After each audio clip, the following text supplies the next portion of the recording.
Hello, hello. Hey, Cinestella. Hey, Kadao. Cinestella reported the itch issue. I copy pasted what you said. So we'll see if it's actually an issue or a UI problem or what. But yeah, over my lunch break, this took 30 minutes and it's done. And I have not looked at it yet. So I am very excited to see how this looks because I gave it some instructions and maybe it coded everything I needed while I was eating food. So let's go take a look. So we need to get down to the next level. Actually, not even the next level. We got to go 2 floors down. And unfortunately, there's only so fast I can do this. I should probably make a cheat that'll make me go down faster. Let's try that. And got to make it over to there. There we go. Get this. Go through here. And this is... Oh, it doesn't work. Okay, well, that's a shame. Oh, wait. Oh, no. I'm not even testing anything. Okay, this is just me being stupid. I need to click commit over here. Oh boy. All right, commit. All right, now cherry pick that branch. All right, now we have the changes. So how about this? Let's hook up room 1 to go to room 3 so I can just walk there immediately. Room1.cs.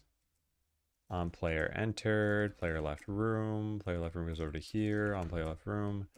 Transition to the next one. Next room scene path. Yeah, so let's just have this go to room 3 for now. Change this back to room 2. Yeah. I'm invested in knowing now for sure. Yeah, thanks for trying it earlier. All right, so now we just walk into this room and we should be able to test it. All right, so check it out. We got our 3 grates. It's spawning slimes. I do not see where the torches went. And if we kill one of these, a new slime should spawn in 4 seconds. Let's speed it up. Yeah.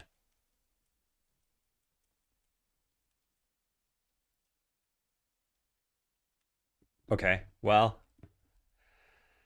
something's wrong. Let's go look at room 3. Maybe it added torches, but I think it put them behind the walls. Or it doesn't have the right graphic for it. It has the right graphic. Yeah, they render. They are behind the walls, though. How did that happen?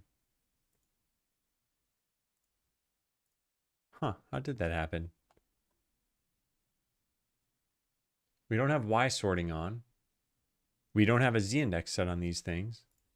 Oh, Y sorting is on. Oh, that's why.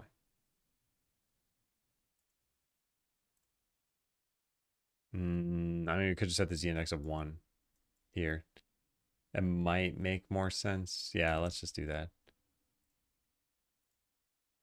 There. All right, now let's go try it. Because, yeah, I want to see this thing. I am excited about it. All right, so now we have the torches on the wall. When I destroy a slime, it lights up the torch with that color. Very cool. Very cool. I should probably wait a little bit. All right, so what's the correct order? It's red something something red. Well, what's the something something? Red. Blue, green. Blue. Green. Red. Okay, so when I do this, it should print success and stay lit. Yeah. Did it print success? Yep, there it is. Nice. All right, very cool. Very, very cool. So the new staircase should appear when we do that, probably. Make the staircase appear after the correct torch order and make it wait just a little bit before playing the sound, the bonk sound, with the incorrect torch order. And maybe extinguish the flames one by one. I don't know. Yeah, let's just do it.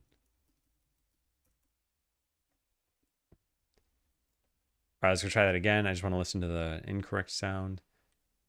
It should play. It'll be the only sound effect that plays. So it might sound a little strange.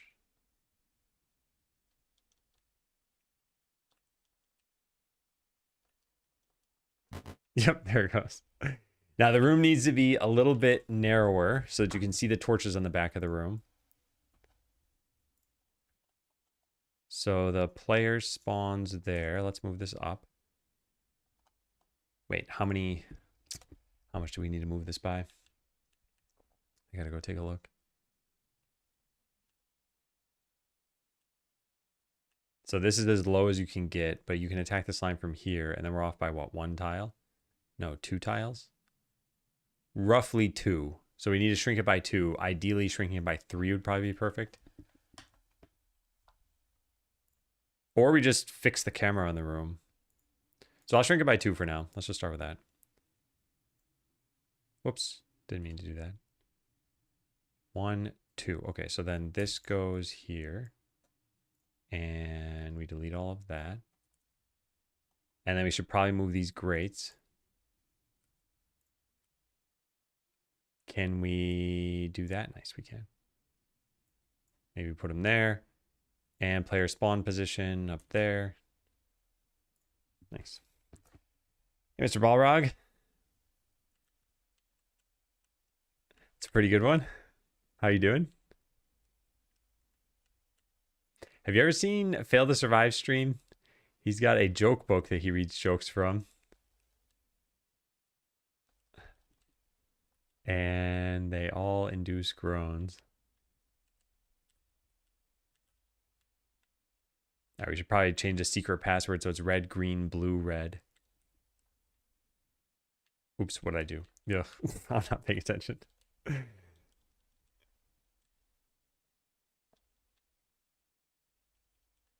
There we go. Yeah. Red, green, blue is how I think it should go. Or we just move the... Yeah, let's just move the spawners. So we'll put the green spawner here. Blue spawner here. And then swap them. Did I keep it even? 1, 2, 3.5. Yeah, I think that's good. There. Now you don't just go in order. Hey, Brainoid.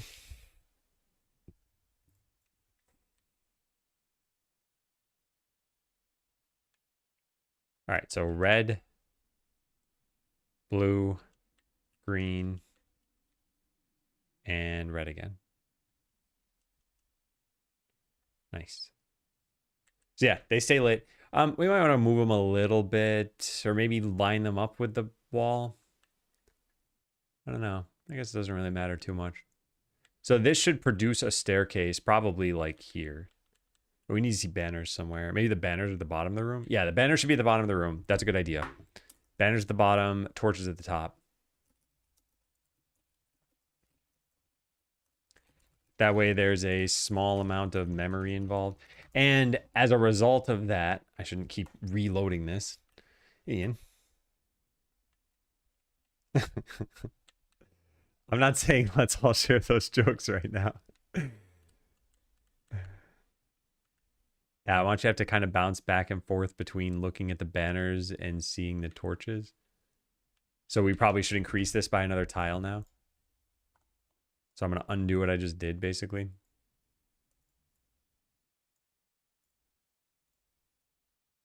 There. And yeah, I think the spawn position is fine. Okay, I like this. And we need to make this staircase up here. Yep. So let's go look at the code. Put this back to room 2. I was talking about this to my wife yesterday. I was like, okay, so AI has changed how I work. I'm like, I used to code things. Now I'm not really coding things as much anymore. But I was looking at my to-do list, and there are a lot of tasks I still need to put thought into. Even this stuff that we were doing here, it's not like I just said, hey, go make a room. We need some arbitrary puzzle. And it came up with a puzzle and then did the puzzle. I had to come up with, what is this? What graphics are we going to use? Like, how does it fit in? What is the player going to think as they're doing this? And that's all still the game design part of things. So if all I had was just coding task after coding task, yeah, I think it'd probably be pretty easy now. I'd probably do a lot of it with AI. Maybe I'd burn out if it was happening for like 8 hours a day for a long amount of time, or long number of days. But coming up with what the coding tasks are is now the difficult part. So yeah, it's a little bit interesting. Current room is set to 1. We keep track of the current room. Also, this no longer tracking room 1 is perfect because I had this on my to-do list. Room 1. Done. And we keep track of this for where we're transitioning to next. Looks good. Get next room scene path. Perfect. It even learned that it should do this. That is wonderful. Init room. That's good. We free that afterward. Yeah, so I think this is fine. Okay, what is this? A torch. Torch calls reset. Reset has it play the off animation. Yeah, I guess. I don't really think this is necessary. Because we... Oh, wait. No, we do need this. What am I talking about? Yes, we do need this. Because you can fail the puzzle. This is fine. This is what? Torch... Sprite frames? Why is this in its own scene? Yeah, that's a little strange. I don't think that's necessary. It's not a big deal either way. Dungeon, racer, torch, sprite. 2 T's. Yeah, it's only used in one place. Yeah, I think this is unnecessary. I'll have it change that. I'll have it change it on my local branch. Instead of having, this doesn't need to be a new work tree, just work locally. Instead of having dungeon sprite frames as its own file, just bake it in, bake it into dungeon racer torch.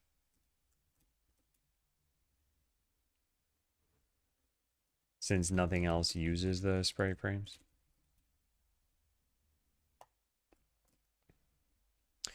Hey, Gamble Soup, happy Friday. Hey, DevZone. At 32C midday. 32C to F. About 90 degrees. Yeah, that's pretty hot. I think anything above about like 82, I say is in hot territory. And it all depends on what you're doing. If you're just like going to work, yeah, 82 is hot. If you're on the beach, 82 is fine. All right, so it's going to fix that. Where else are we here? So I looked through that. Room 3 has all the slimes and stuff. Let's take a look at this. Floor atlas coordinates. What is this for? Oh, no, this is not what I want at all. What is this doing? No, no, no, no, no, no, no, no, no, no, no, no. I don't know why it decided to do this. We don't need to call this function at all. Build tile layout. For the editor hint, this is a tool script? Oh no. No, no, no, no, no, no, no. No, say goodbye to all of this. In fact, why is this even a thing? To set up torches and everything? Yeah, I don't think we need this at all. Can I just delete this stuff? Yeah, probably. Looks easy enough. All right, let's go delete it all.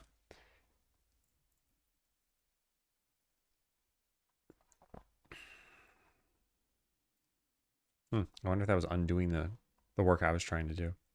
Is this done yet? No, not yet. All right, how's this look now? It's probably fine. Yeah, for your artwork, it's hot. Yeah. High 90s. Yeah, that's too much. But there are certain temperatures where pretty much everybody considers it to be hot, right? I think high 90s has got to be there.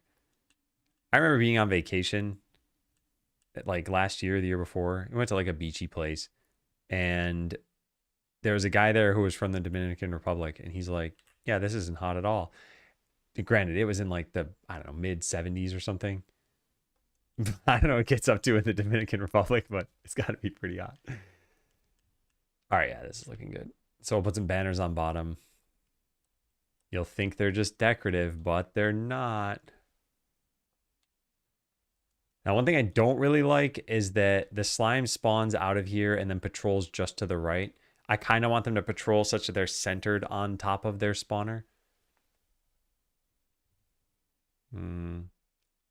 If we want to use the current system for that, we'd have to like spawn them over here though.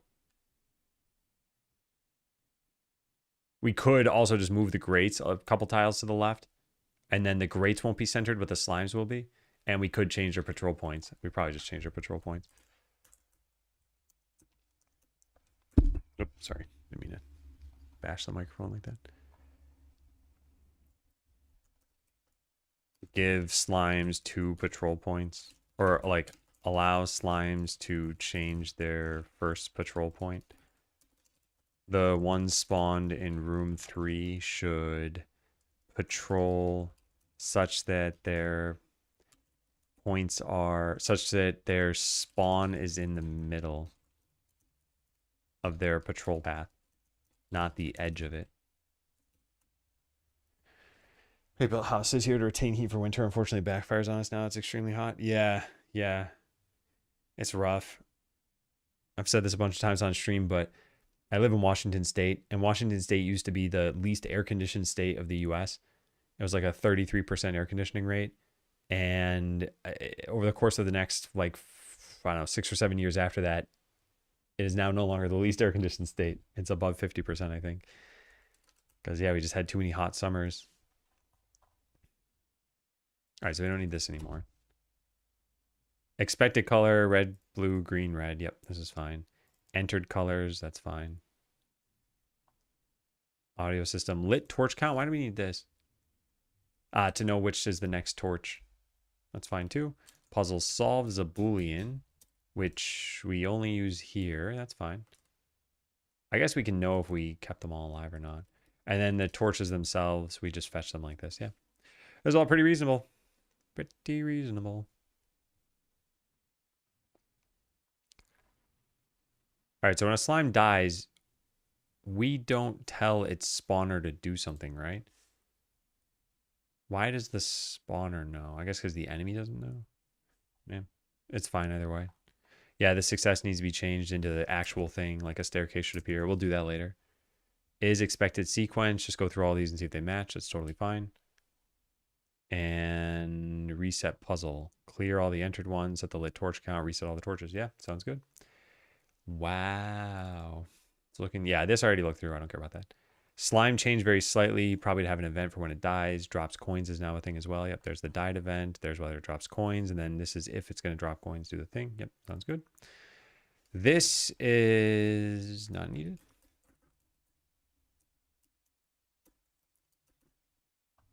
All right, graphic regions. We have the slime scene path. Respawn timer.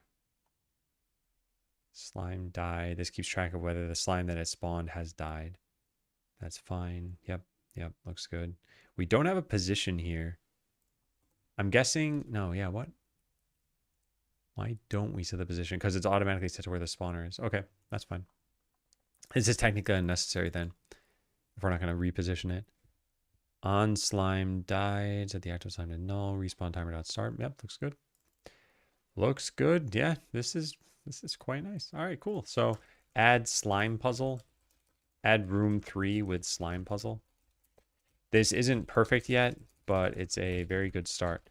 So if I were the one to do this, what's the, is it like diff short stat or something like that?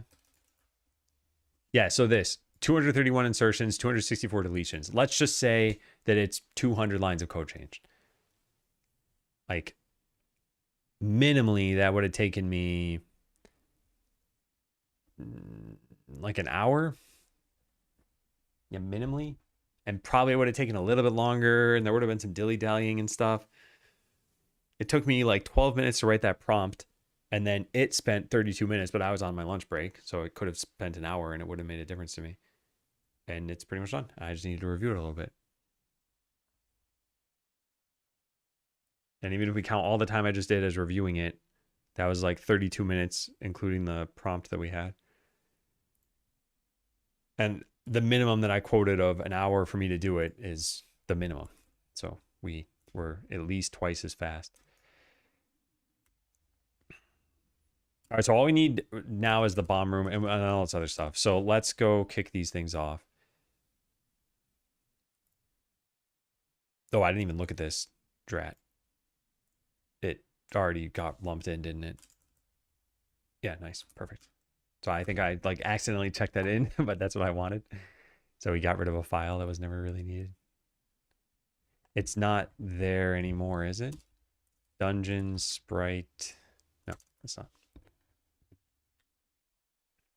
All right, so now I have 3 rooms. And I want to go find out how exactly we want to do this. I think, so we could do it the way we're doing it now. There are switches in this room. You can see the stairs at any given time, but you can't access it yet.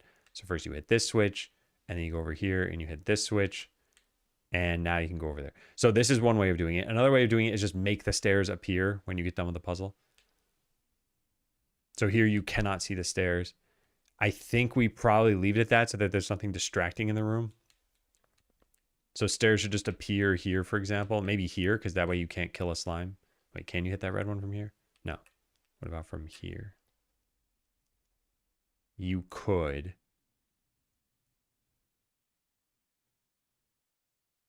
We could put it here, and then there's definitely no way.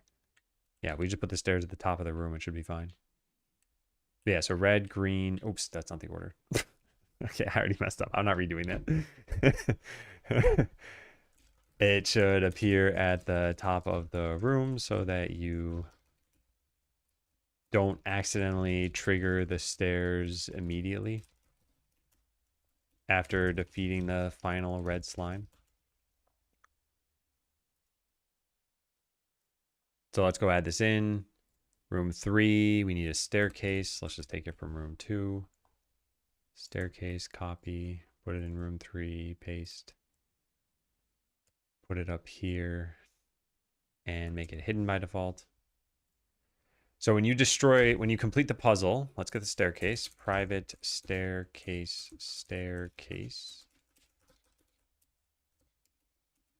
In ready, we're gonna go fetch that.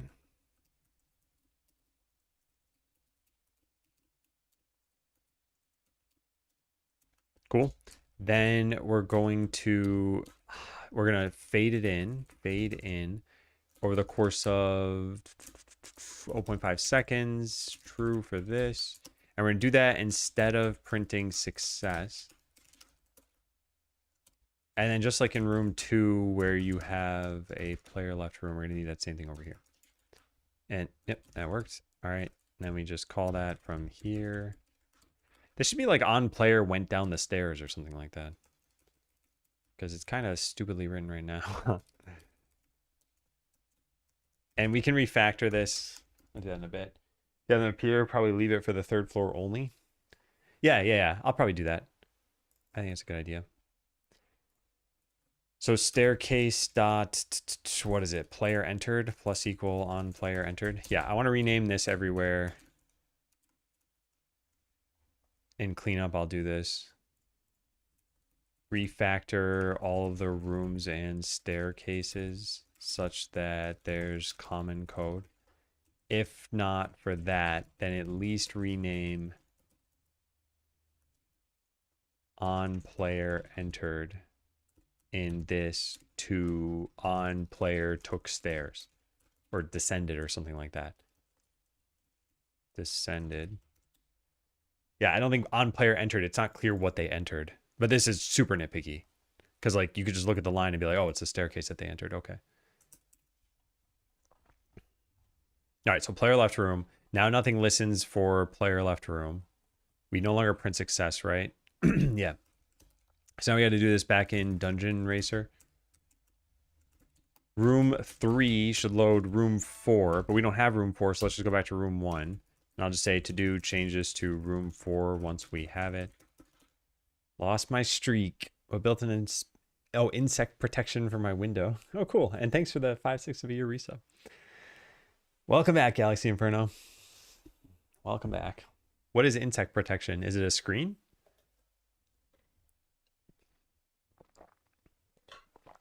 And what's the resolution of that screen in terms of number of pixels? Can the insects play HD games on it? Can they watch A Bug's Life? Yeah, screen. Can they watch ants? There, that's the extent of my insect-related movie. No, The Fly. There, now I'm done. Can anyone list any other insect-related movies? 2 are cartoons. 1 is kind of a body horror movie. That's it. That's all they can be entertained by. All right, so we don't listen for player left room yet here. This needs to be done like that. All right, let's go try it. Yeah, the fly I listed. That was the third one I had. Horrible. Almost ruined our relationship while building it. Oh, really? I have not added a screen, I guess, but I didn't expect there to be a lot of difficulty with it. What was the problem? Dare I ask?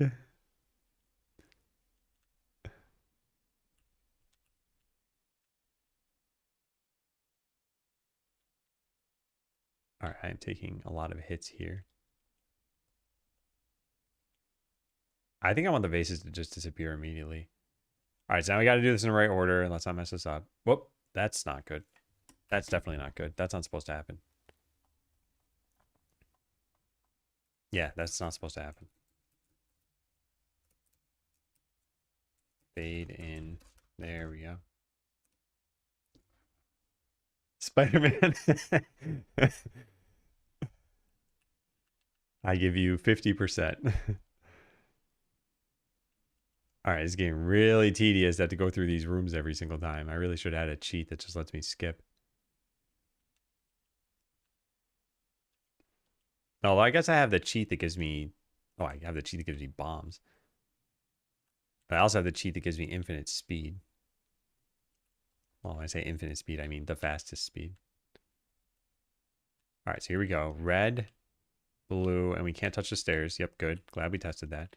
Green, and red. Look at that. A staircase appeared. Where might this take us but outside of the dungeon? And now we can't get in. That's kind of funny.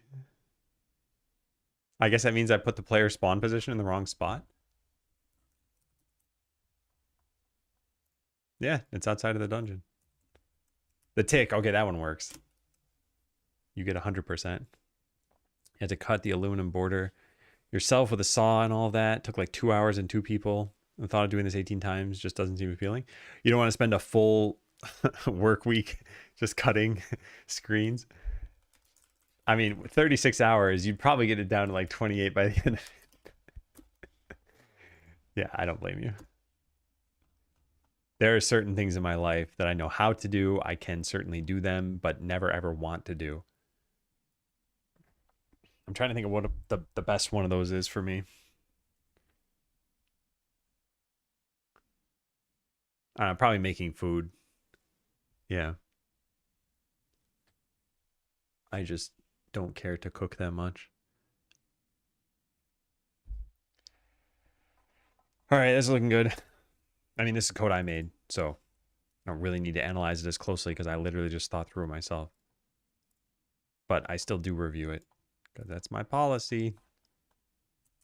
So all we did here is move a single position, but where is that position? Uh-oh. Wow. I think I messed this up. I deleted something I shouldn't have deleted. How could I have screwed this up? I was just talking about how I thought through this whole thing. Did I not save it? Maybe I just didn't save it.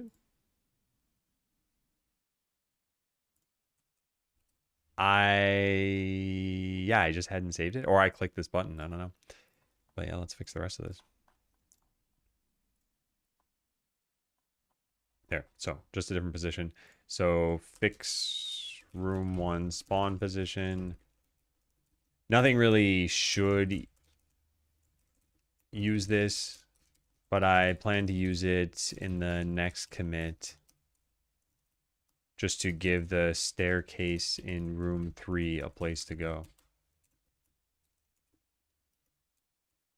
For now. All right, now we made the staircase appear. Looks good.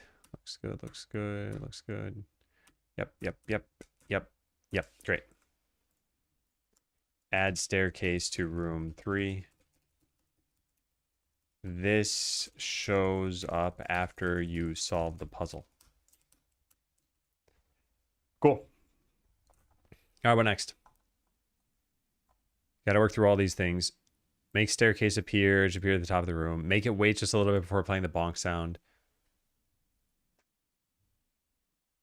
Yeah. You know, I wanted to add these banners for me. So let's go find that. Banners are right there. So copy these over to here, I guess. It's kind of just part of the map, right? Should I really put it here? Should I put it in the world? Well, what's this? Coins. Okay, those are definitely objects. Spikes are an object, I guess. Base is an object. And I don't really think I'd consider the banners to be an object. Yeah, let's put it in world. World, Dungeon Racer. There, done. Okay, so set 3.2. Add banner graphics. Nothing is using these yet. All right, now let's go make a new thing. Dungeon Racer. There should be no local changes. Why does it keep doing that? Yeah, like this. I have to git add this, which is now going to say that there's nothing in the status. Yeah. Well, at least Codex knows about it. All right, so back to Dungeon Racer. So I want to do a few different things here. Make some changes to the Dungeon Racer subgame. In room 3. Whoops. In room 3, make it wait like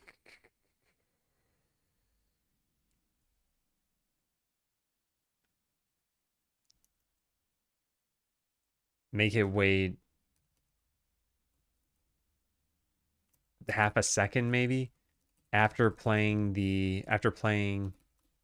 sound ID.UI button denied. Yeah.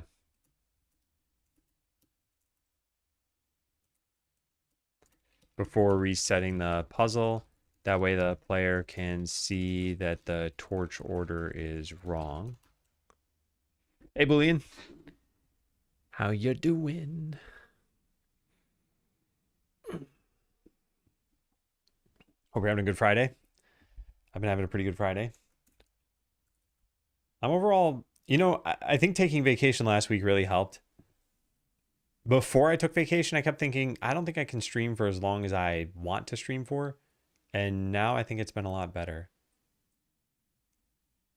Yeah. All right, so this is one of these.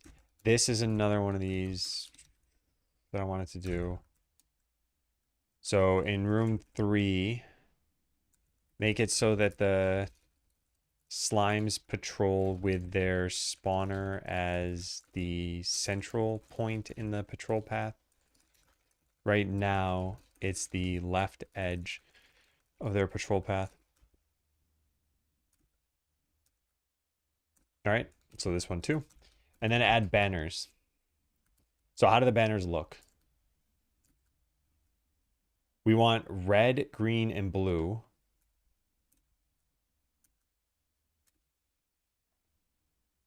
Yeah, vacation was good. It was a staycation or whatever you want to call it. It was just me taking time off playing video games. So I was sitting in the exact same spot right here. I was just not doing work. And it was wonderful. Are you going anywhere for yours?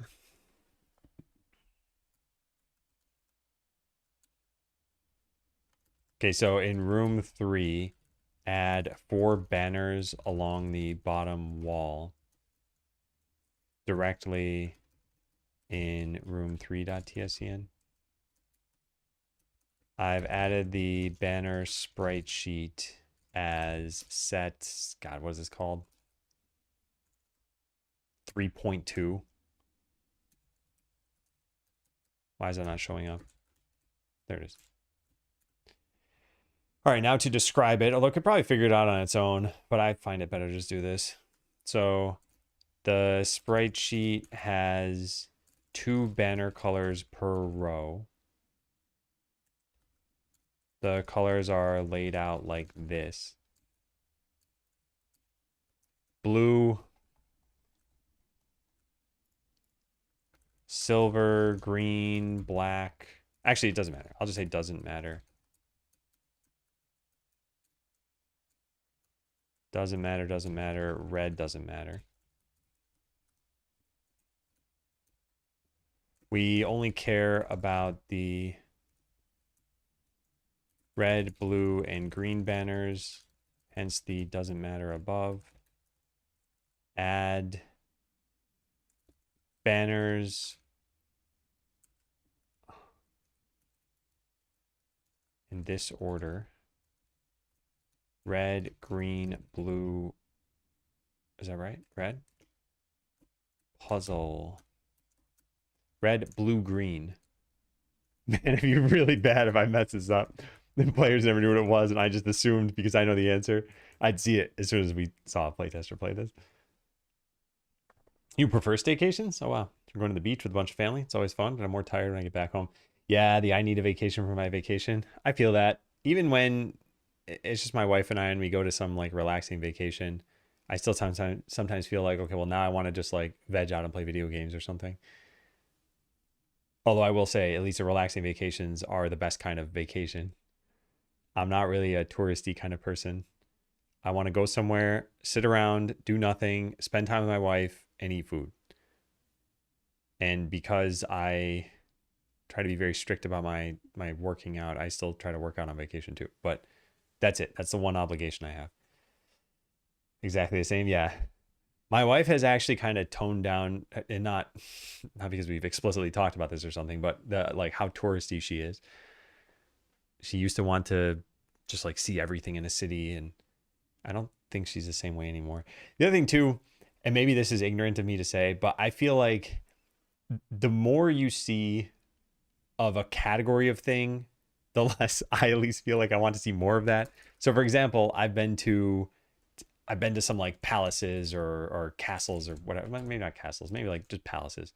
Like basically like rich people places from the whatever 1600s, let's say. And it's like they all kind of look the same to me. It's like, oh, that's where the rich people would entertain their guests, and that's where the rich people would, whatever. Yeah, I don't really need to see more of those in my lifetime. And I get that there's different architecture and different history and different culture behind it all. It's just I don't have that understanding of it. So my appreciation is very surface level. Anyway, I don't know if that sounds ridiculous, but that's how I feel at least. I don't care about these. And the exact positions of the banners. They're the X coordinates of the banners should match the torches at the top of the scene. Yeah, well, I hope your vacation's good. At the very least, it sounds like it's supposed to be relaxing, so that should be nice. Do you feel you need the time off of work? Because that's another mark of a good vacation is when it's relaxing for me, but also that it just came from a higher stress time and I feel like, okay, I deserve it. If I were just cruising through tasks and I'm like, oh, I could do this for another few months, and I just took a vacation in the middle, I might feel like it's a little bit wasted almost. It's like elixirs in an RPG. I'm the kind of person who'd probably end my life with 99 vacations left because I'm like, well, I just never needed them. Now I know that I need them. All right, I think we've said everything we need for this one. So yeah, that's pretty good. Let's go have it kick that off. And I'll have it plan this, so I don't think there's too much to do here. Yeah, that looks good.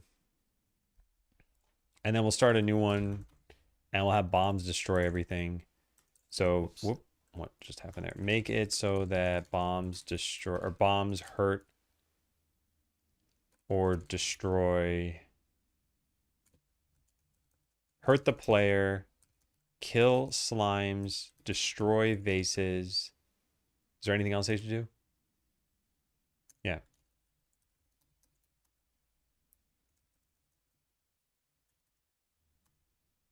Bombs should not interact with coins. All right, we'll do that off of Dungeon Racer. We will click plan. Although I don't really think the plan is necessary there. Or maybe it is. You never know. All right, so that one's good too. And now what's this? A falling bomb that has already exploded will freeze its animation. It probably shouldn't.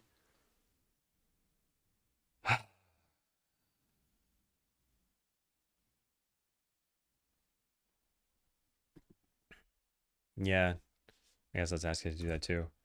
So in the Dungeon Racer game, a a bomb that has already exploded freezes its animation.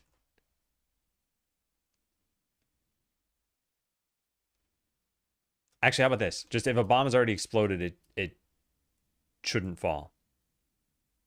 Don't allow bombs that have already exploded to fall, since it stops their animation. Yeah, let's kick that off too. Okay, great. What else do we have now? So I've done pretty much all of this, right? Colorful banners, slimes, killing a slime. There's a signpost. Okay, I did not add the signpost. So we still have a task here. Let's move that to the top. Is there anything I haven't done, though, that I need to do? 4 slimes. Need to figure this out. So we just need to make the bomb room now. This is polish. We'll put this in. I like this, by the way, in terms of a tutorial. Add signs for this.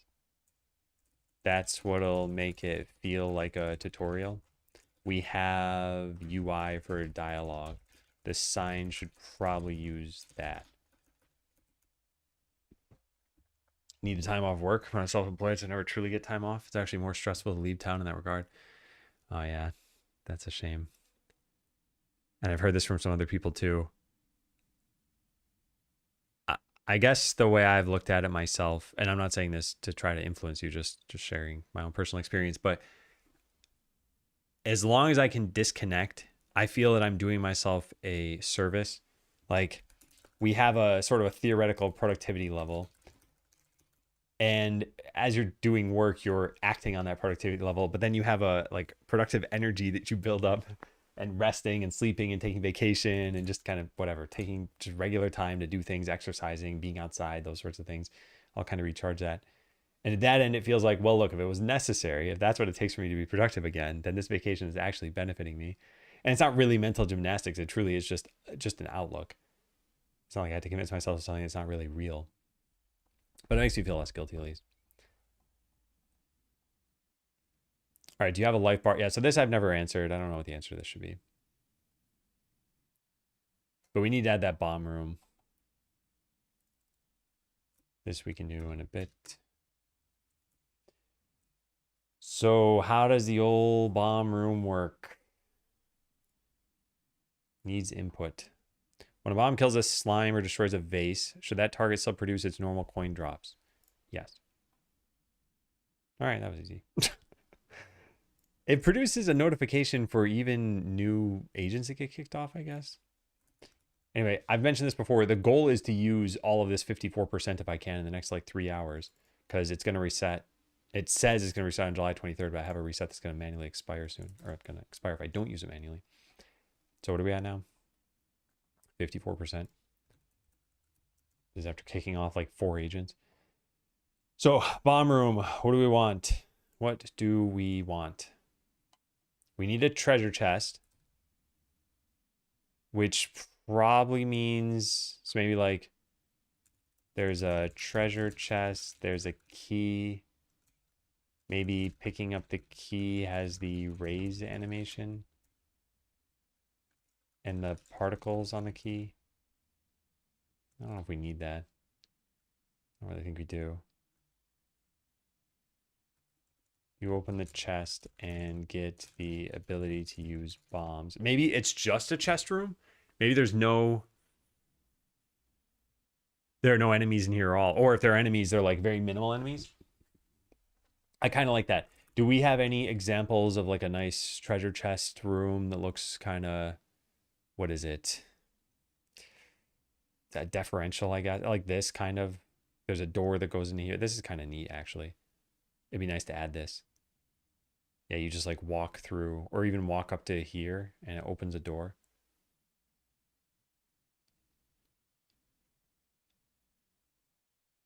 Yeah, that's pretty cool. And then we have a treasure chest in that room. And then you'd get bombs and you need some indication that there's a cracked wall. I don't think we have a cracked wall. I also don't think it'd be that hard to make one. But let's take a look. Do we have anything that looks like it could... Oh, hey, that kind of works, but it's not super obvious. We need it to be super obvious. And ideally on the left side of the world. Maybe there could be a signpost in this room saying, hey, that wall segment looks like it could be destroyed. Yeah, that could work. Yeah, because that's really all we have in terms of a wall that looks like it's cracked. Is just this little bit. And this is on a vertical wall. Oh, we could put this on the left side anyway. Oh, let's write this down in polish or cleanup or whatever. Where is it? Dungeon Racer polish. Yeah. Maybe we have a sign in the bomb room saying that wall on the left looks suspicious or looks worn down, something like that.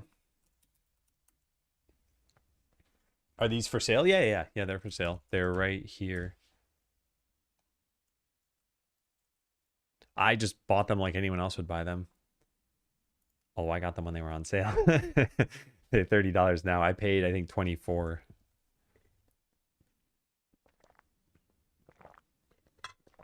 But despite whatever I paid, $24, $25, I actually don't think I'm really going to use some of these. Like this in particular, I might use like 2 graphics from here. It's all the UI pack, and I just don't need an inventory. I don't need these little tooltips. I don't need a mini map. I don't use half the items. There's no life in the game right now. Yeah, so this might have been a mistake to buy this. But yeah, if you were making a game where this is the only game, you probably would want all of this stuff. It looks nice. Yeah. All right, well, this thing's waiting on my input. Let's go read it. Room 3 updates. Delay failed puzzle resets. Center spawn slime patrols. Add animated red, blue, green solution banners. 0.5 one-shot scene tree timer after that. Before calling reset puzzle. Track the pending reset so additional slime deaths during the delay are ignored safely. Correct solutions remain immediate. It doesn't know that you've solved the puzzle right yet. Spawn slimes at local x equals minus 24 with the existing endpoint. They're unchanged 48. No, this is not what I want to do. I want to change the patrol system. Yeah.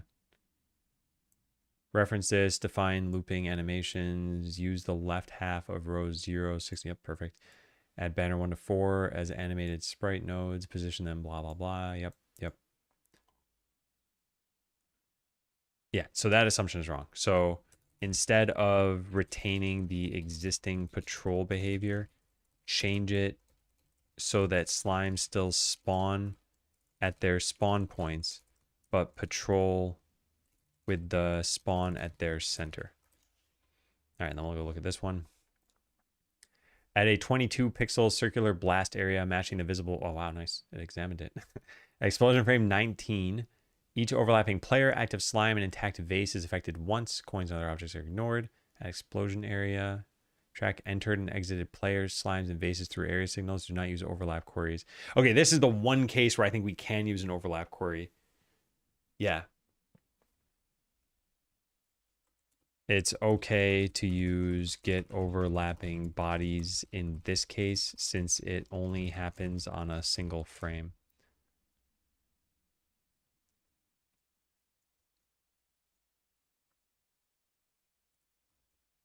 Rather than entered / exited signals.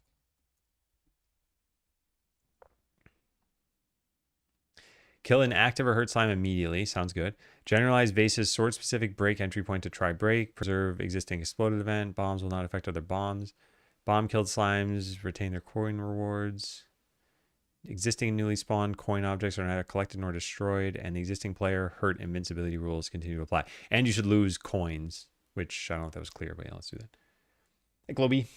And hey, Amy. Weird keyboard guy. What are we doing today? I always try to keep the today command updated. We've been working on the Dungeon Racer subgame all day, and it's been going very well. It is definitely starting to look more and more like a game. So let me kick this off, and then I can show you. Let me just take a look. Reset. Treat the existing, pass an offset, and calculate endpoints. I'm going to just let this run and see how it implements that. And if it's wrong, I will fix it. And what do we have over here?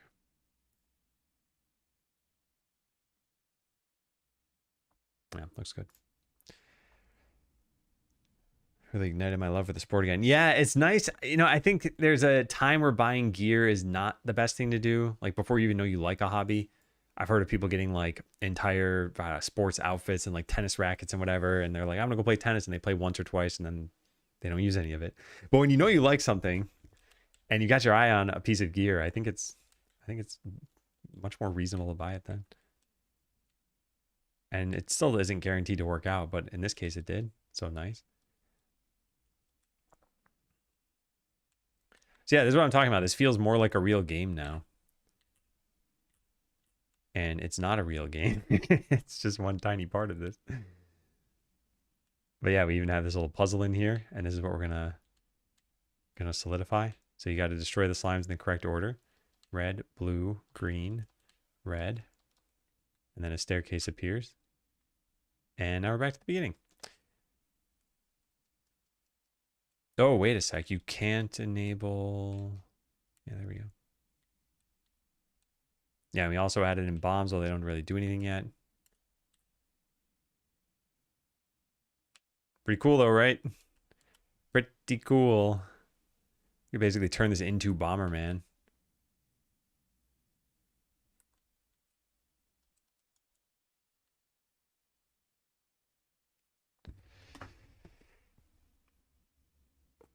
Really picky with spending money.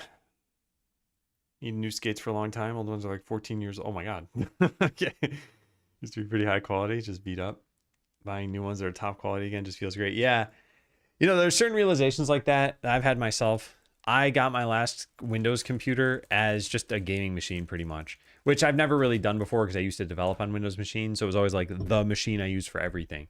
Well, now it's just a gaming machine. And as a result, I'm like, well, does it really need to be that great? Like I'll get kind of a middle of the road graphics card and, you know, not the highest specs. And I realized like I like gaming. The next computer I get, which is probably going to be in like 5 years now, should probably be a pretty nice machine. And hopefully RAM prices will have gone down by then. So it'll probably cost the same as what it costs today for a really nice machine, even though, you know, inflation will have increased the prices of everything, but not RAM if it dies down. Yeah. All right. So what else do we want in here? Oh, ceremonial was the word I was looking for. Yeah. I want kind of like a ceremonial room for getting a treasure chest, opening it. In fact, why do we even need a key? Let's just have a door opening up to a treasure chest. It can be in the center of the room. I think that makes sense. And the door, maybe we just add in later. Yeah, that way we can try to get as much of this done now as we can. Add the animated door leading to the treasure chest in the bomb room of the Zelda side of the dungeon. Anything but summer kills the sport because too much wind and rain. There's nothing indoors? Because I mean, I don't know how common they are in the US, but there are indoor skate parks and everything. And I imagine in places where there's inclement weather most of the time that they probably have more of those. Not really. No. Wow. Okay. Yeah. Yeah, that's too bad. I don't know if you want to do like tricks and stuff anyway. I guess if you just want to like be outside and have the wind on your face, then a skate park wouldn't really help you too much.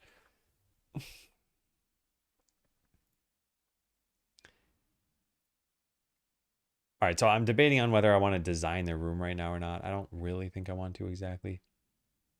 Yeah, there's a treasure chest in the top middle. There will eventually be a door that swings open. There are some spikes in front of the door.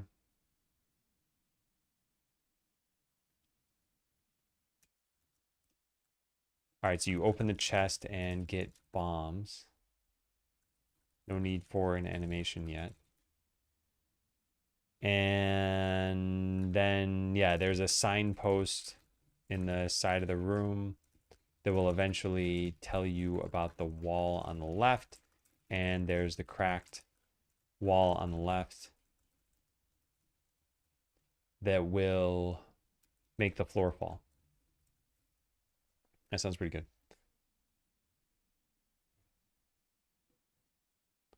Chance of injury. Yeah.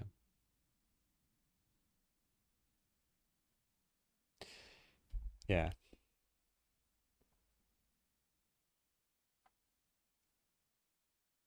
All right, so now we got to answer this question. Problem. You have coins in the non-endless part of the dungeon. Getting hit slows you down. You may get slowed down to the point that the game is unfun. And nothing will make you move faster. So option one, I mean, we don't have many options here. It's like, don't allow for slowing down in the non-endless part. Option 1B is like, make the minimum speed still pretty high. Option 2 is like, make you lose coins way more slowly. So -1 per hit instead of -20. It's not bad. Option 3 is like, make you regenerate coins or just speed. Option 4 is change the mechanic entirely so that you have life and not coins.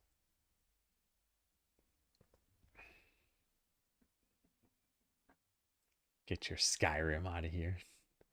Get it out of here.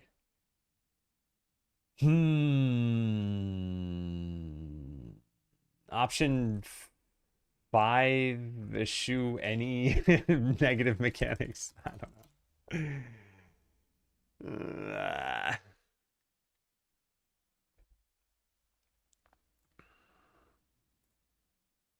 All right, this is done.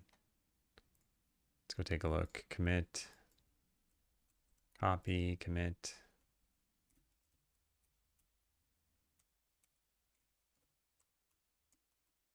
Oh, just don't move forward with, like, bypass, ignore.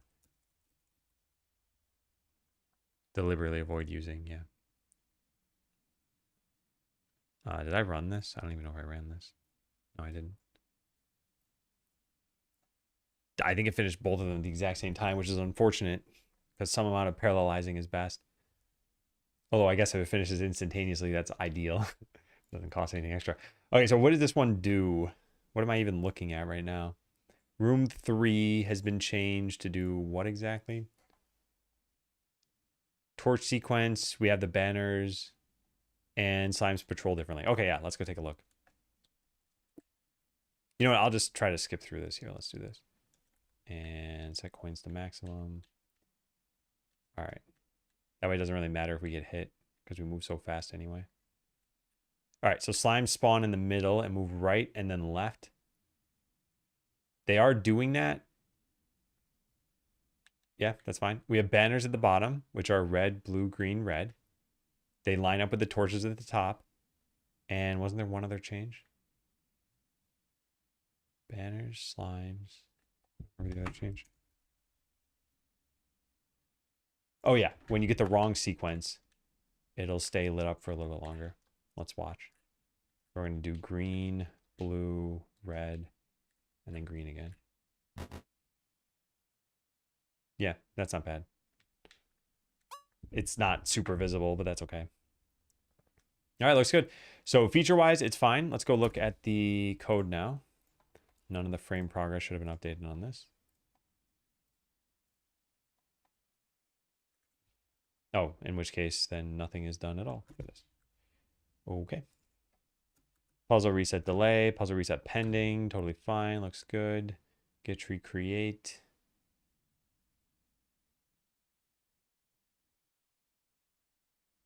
Wait, we're going to create a timer then every single time that we do this. Does that timer get deleted after timeout? What does it say? It returns a new scene tree timer. After seconds have passed, it'll emit this and be freed. Oh, yeah, perfect. Okay. Cool. Yep, looks good then. And these are the banners. They looked fine. And is patrol centered on spawn? Yeah, so this will work. I think I want the patrol position to be a little bit bigger.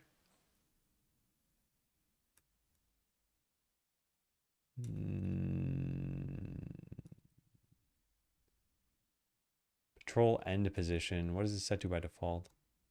Actually, I don't really care. Yeah, I don't care right now. All right, let's check that in.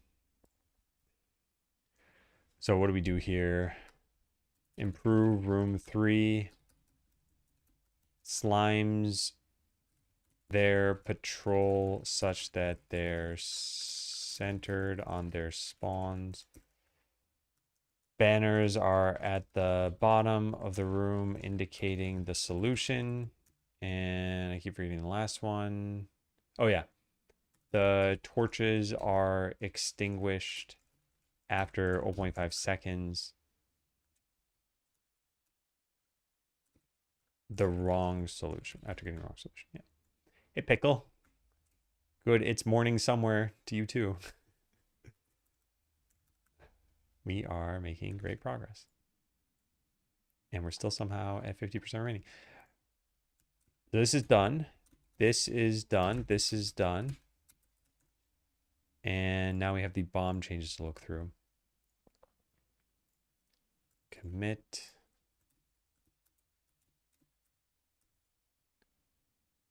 Committed. Done with that. Close out of room 1 so this doesn't keep happening. Let's go try it. So now bomb should be able to blow everything up, including yourself. So I'm going to put a bomb here, and we should lose 20 coins.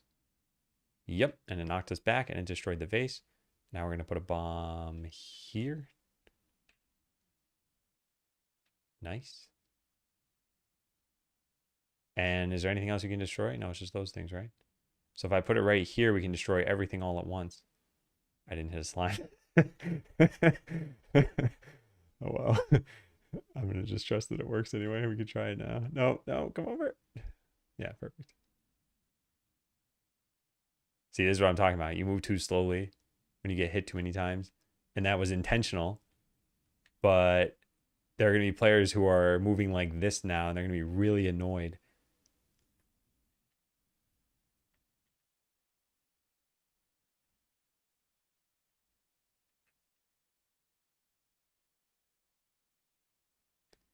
Very cool. So yeah, the way this will work, when you get into here, is you'll eventually bomb this wall. And then it'll, well, I didn't time it right. But yeah, that'll happen. This is coming along great. God, I can't believe this is like 1 week of progress. And we already composed probably like 35% of the music.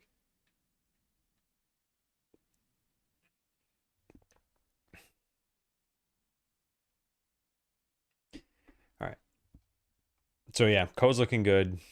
Or it's not code's looking good. Feature's looking good. We got to check the code. Can't just say the code's looking good. Explosion area. Exploded is here, but it's never actually used. I guess we can get rid of this now. Yeah, there's just apply explosion. So I'll delete the other bit. There we go. All right, a break is about to start, so I should probably just go now. We have maybe 2 hours left. And I think I have a decent amount left to do. I mean, really just the bomb room. We could probably get that done, right? Yeah, then I'd be pretty happy. Then we should answer some of these other questions.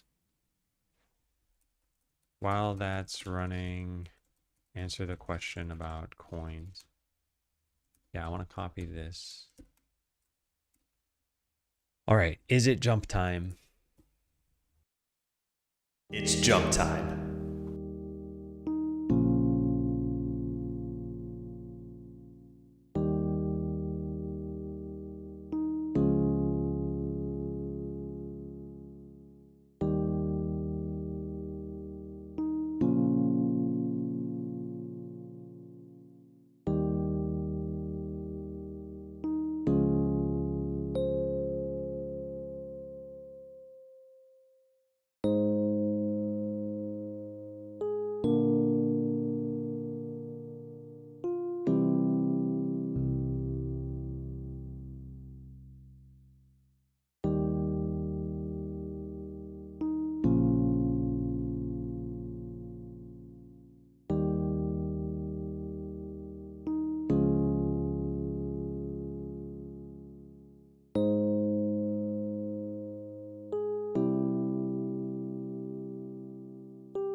Hey, ABC. Hey, Skogel.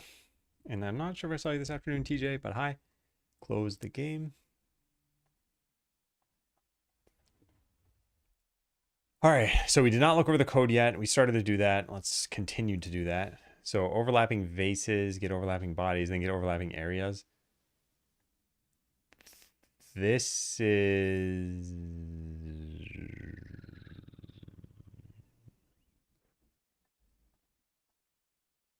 This is strange, to say the least. Why wouldn't they just call this here?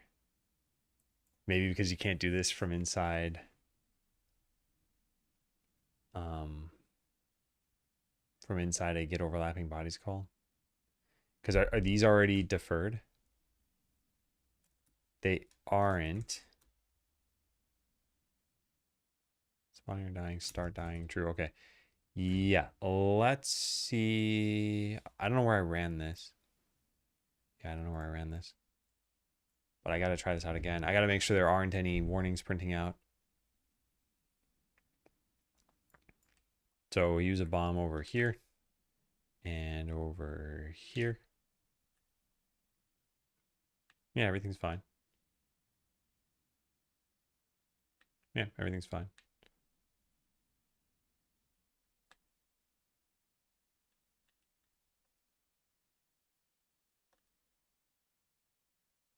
Look at my excellent timing.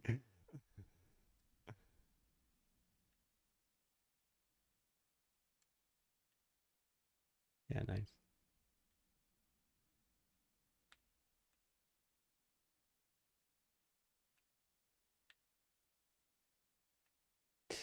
You know what we could do is in this part of the dungeon, we don't have like a fairy or anything, but we could have a fairy just like come drop a bunch of coins on you. The money fairy.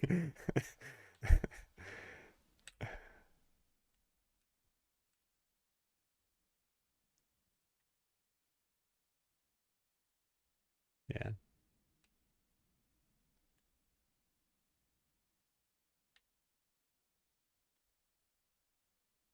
Red, blue, green, red.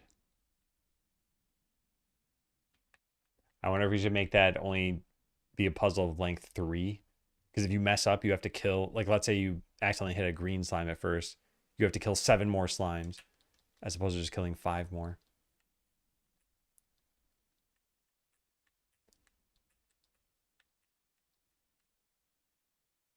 Yeah. What am I doing?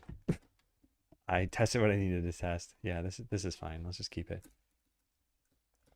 Bomb itself just added a collision area, I'm guessing. Yep. Dungeon Racer player. I don't actually see the change here. Oh, try break. Yeah, that's fine. Try take bomb hit. Just calls start dying here. Because they kill in 1 hit. That's just a rename function. Looks good. Oh, I didn't make it so that they don't fall down?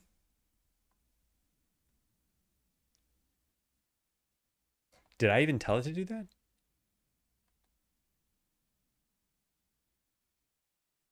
I didn't. I could have sworn I wrote this down somewhere. Maybe I just wrote it on my to-do list.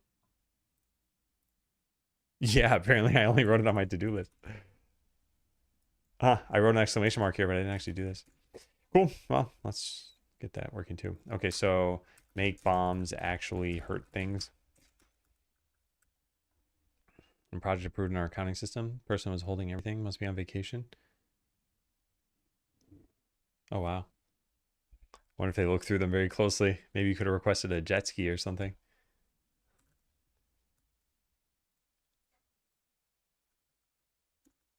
All right, a falling bomb that has already exploded. Wait, no, I definitely wrote this somewhere. Where did I write this? No. Where did I write that? Oh, man, I don't know. Yeah, I don't know. Oh, well, it's lost. Okay, so a bomb that has already exploded in the Dungeon Racer subgame should no longer be susceptible to falling through the floor. Oh, wait, is it this one? Oh my God, there it is. Yeah, I knew I wrote this. Okay. Prevent dungeon racers collapsing floor from affecting bombs once their explosion has begun. Allowing the animation to finish and free the bomb normally. Okay, well, I got rid of exploded, but other than that, yes, it probably should be made to exist again. Keep unexploded bombs registered so they still shrink, fade, disappear. Yeah, so this looks good, but I had gotten rid of the exploded event. So you may want to add that back in.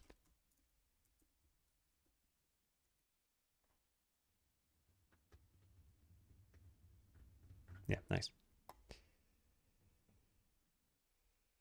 Private jet. Yeah. And when they're like, this is unreasonable, we're not going to spend millions of dollars on you, you'd be like, it was approved. They already said they would. You can't override them.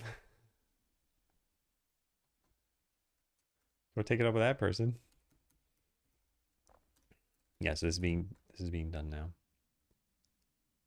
Okay, so bomb room. So we're gonna add a room 4. I'm guessing this is totally fine. Yep, implement the plan. Okay, now let's start a new one. Delete dungeon racer. So we don't have treasure chests right now, if I'm not mistaken. We have a door, we have some signs and stuff, which I should probably write this down in the polish section. We already have the sign graphics in here. We could allow you to slash them to destroy them. Maybe you can only read half of their text if you do that. That'd be kind of funny. Yeah, that'd be kind of funny. Yeah, no treasure chests. Yep, none of them. Although it would go into objects, and I'm not looking at objects right now, but I don't think we put it there either, right?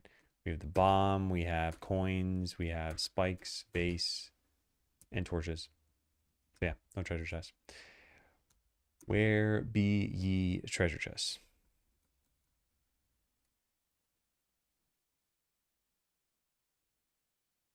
There.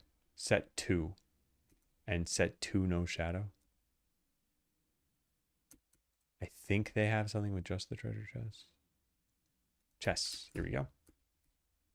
All chests. We really just need one of them. So which one looks the best? Maybe this one? So it has sparkling on the bottom row, opening and closing. Yeah.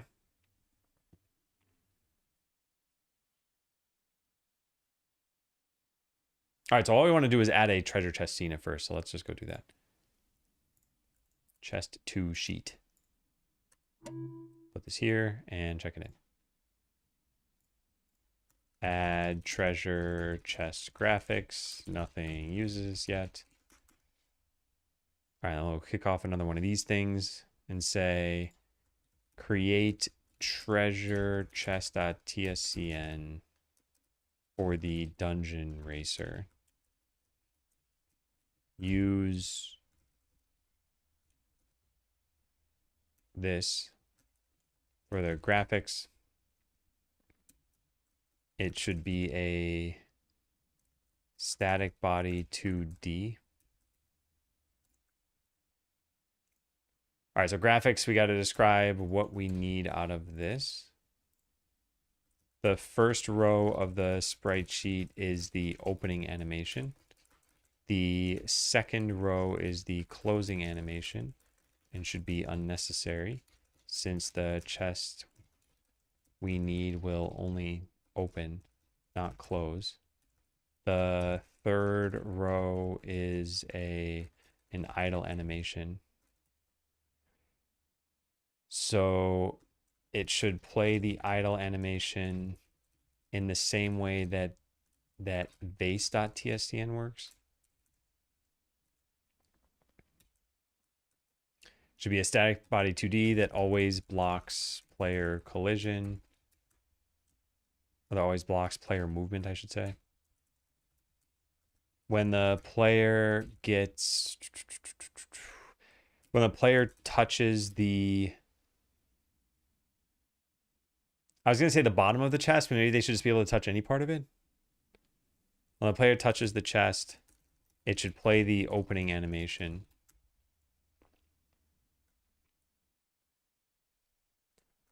A bomb graphic should arise from it and then fade out. This should coincide with granting the player dungeon save has bomb ability.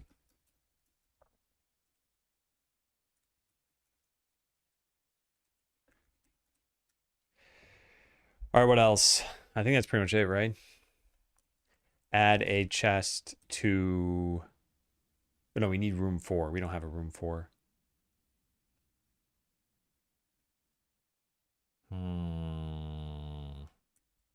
Make a room 4.tscn that is a copy paste of room 1. Add a chest in room 4. Make room 3 transition to room 4.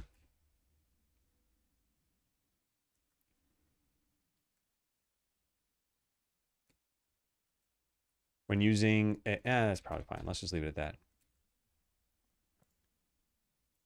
All right, let's see. So chest graphics, it should be a static body 2D. When the player touches the chest, it should play the opening animation. A bomb graphic should arise from it and then fade out.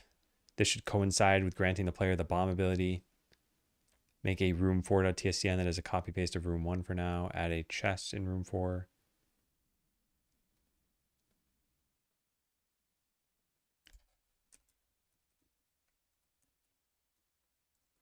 I'll move it myself later.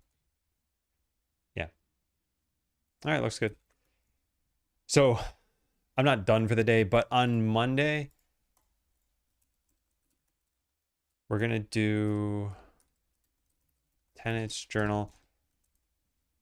And I probably, maybe Tuesday, I should probably spend like add sound effects to the dungeon racer. And prioritize any dungeon racer polish, maybe. And maybe start to balance. I don't know. Tuesday's supposed to be sucky tasks day. And adding sound effects is pretty annoying. So yeah, maybe we do that.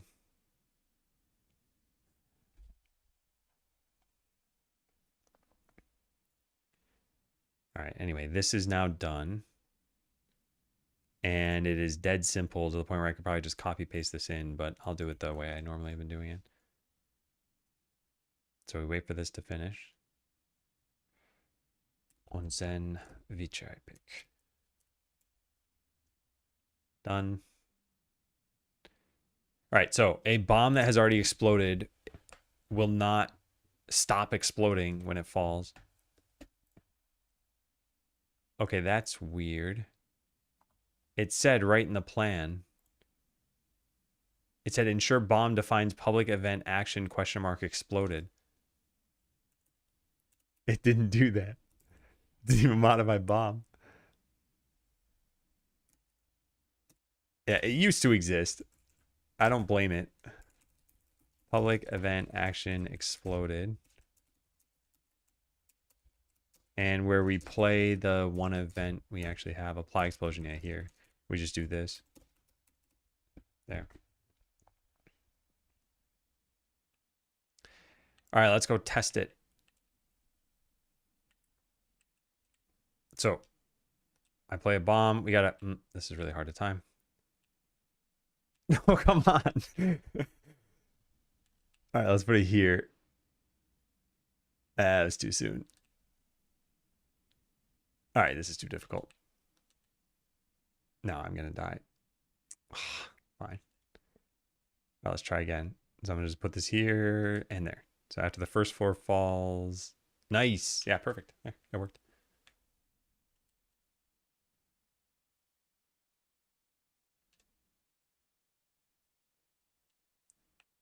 Yeah, it's very hard to time this. I somehow did it on my very first try when I was testing a while ago. And I did it here too. Yeah, that's the repro. Yeah.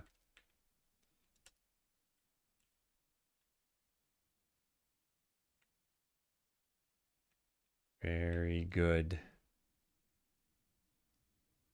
Yeah, very good. Yeah. Looks perfect. So we just unregister this. Just remove it. Yeah. Easy peasy. Now it does say remove all. There's literally only one of these that should exist here. So it should just be remove, right? Can be null falling object. Why do we even do things this way? Move all. Can we just do this? Node is not assignable to falling floor. What? Nodes, I guess. Falling object? Whoa, I see. There, we wrap it in this. Why though? When do we ever use tile map root? Ah, I see. That's okay, I guess. Yeah, that's okay. Stop freezing exploded, or stop making already exploded bombs fall. Looked sort of silly to freeze their animations. If they've already exploded, we just let them finish their animation. Yeah, done. All right, is this plan almost finished? Wait, did I already have it? No, it's not done. Good night from our end. Have a relaxing weekend ahead. Thank you, DevZone. You too. Good night and have fun. Yeah, it's been a pretty solid week here. I'm still really happy about the musical theme from yesterday that we were working on. I was tinkering out with it a little bit more yesterday. It sounded good. I still have some work to do, and then we have to work on the Endless Runner part of the music. These are things that you've got a lot of work to do next week, and then wrap work the week after, and then finally playtesting. And I got a bunch of playtesters on board. Add an animated permanently blocking treasure chest that unlocks bombs. Duplicate room 1 into 4 with a treasure chest. Extend progression from 3 to 4. Sounds good. So add a treasure chest, static body. Separate area 2D touch trigger that reacts only once to Dungeon Racer player. Build idle from the third row. Movie vase style extended final frame pause. Excellent. Build non-looping open from the first row at 10 FPS. Omit the closing row. So this is something I never really totally understood. Some people use one AI to plan and another AI to do. And like, it doesn't mention closing anywhere before this, does it? No. So this has a context. If I use it all within one agent, it's fine. But like if I pass this off to Claude, it's not gonna read the history of this. It would just know the plan. And on its own, I don't think this is sufficient. Although maybe it'll just be like, I don't know what that is, and I was supposed to omit it anyway, so fine. Anyway, immediately emit open, disable further triggering, play open, show the first frame of the existing bomb sprite sheet, raise it 16 pixels over 0.4 seconds, fade it over 0.4 seconds. Might want to slow that part down, but I'll do that manually. Provide a knit is already open, so an already unlocked chest displays the final open frame. What? I don't understand why that would be needed. There's no need to accommodate the scenario where a chest has already been opened. Since you can't revisit rooms. Yeah. Add room 4, duplicate 1 onto 4, rename the root, attach the script, add the chest, keep player left room, bomb ability collected, initialize the chest, update Dungeon Racer.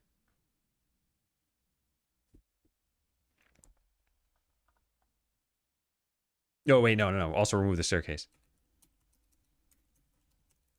Remove the staircase from room 4. Yeah.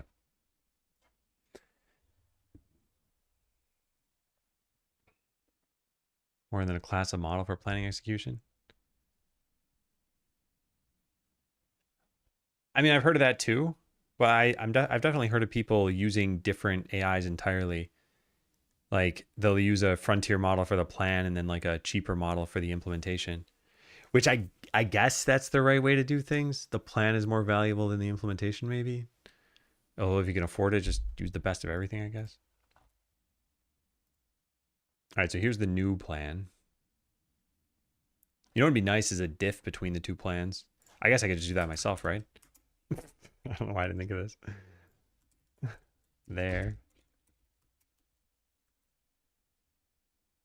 It renamed, yeah, reworded things very slightly. Yeah, very slightly.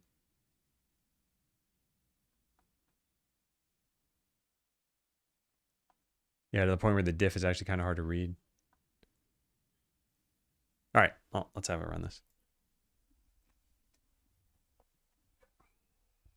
You tell one agent to find the session from another agent to get the full context. Yeah, that might be interesting. Welcome, Vascon.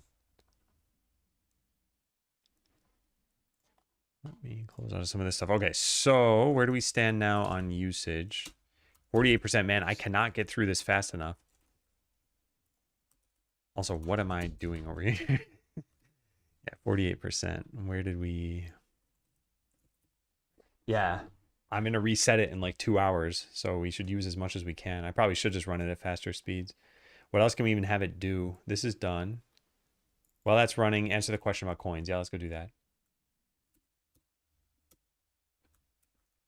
Option, maybe this one? Option 3B.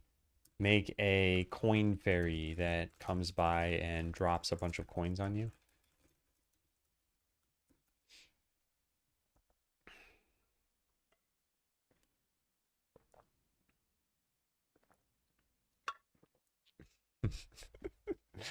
That's right. So anytime someone asks for your opinion in a meeting, just be like, technical schmectical. Just do what feels good. All right, so this is a game design problem, and I'm willing to accept any input anyone has on this. So here's the issue. We have 2 different phases of this dungeon. Phase 1 is it's like a Zelda style game. You're going through, you're killing enemies, you're trying to figure out some small puzzles. And as far as you're concerned, you feel like this is the full game, right? At some point though, you unlock bombs and you put one against the wall and you blow it up and then the floor starts falling and you fall down and it's an endless dungeon runner now. When in endless mode, coins are dictating your speed. So the more coins you have, the faster you go. And the way you die is by taking enough hits that your coins go down and you move too slowly for you to really be able to do anything. So you'll eventually move like this and you won't be able to outrun the floor. I mean, here I probably am outrunning the floor. No, I'm not. Yeah. So you'll eventually die this way. And this is how you should lose. So this is fine. The problem is if you lose coins in this side of the game, you'll move slowly and you might not have more coins you can get to recover. So you're just moving really, really slowly. So yeah, what's the best way to work around this? And I've got a bunch of options listed down here. Like, just don't even allow you slowing down. So sure, you lose coins, but it doesn't mean anything yet. I'm not sure I like that. I think one thing I'd like is for whatever happens sort of above ground to also happen below ground. I mean, you're technically below ground for all of this. So for example, if you have hearts in the first part, it wouldn't really make sense for hearts to stop existing when you fall. Game design, late design. Hey, it works for everything. Wow, you're some kind of wizard.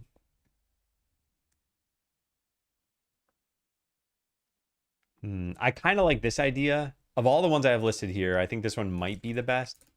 And even then, it's a little fishy because what happens if someone does get hit like 40, 50 times? Oh, that's a little ridiculous, right? There aren't that many obstacles. But yeah, you would be moving very slowly and there's nothing you could do about it. There's no more coins you can get. There's no way you can like lose.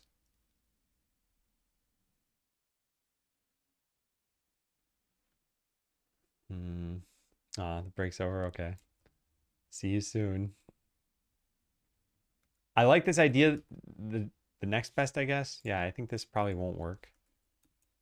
This wouldn't really fix the problem. it would just kick the can down the road. I guess you X out of that. Don't allow for slowing down.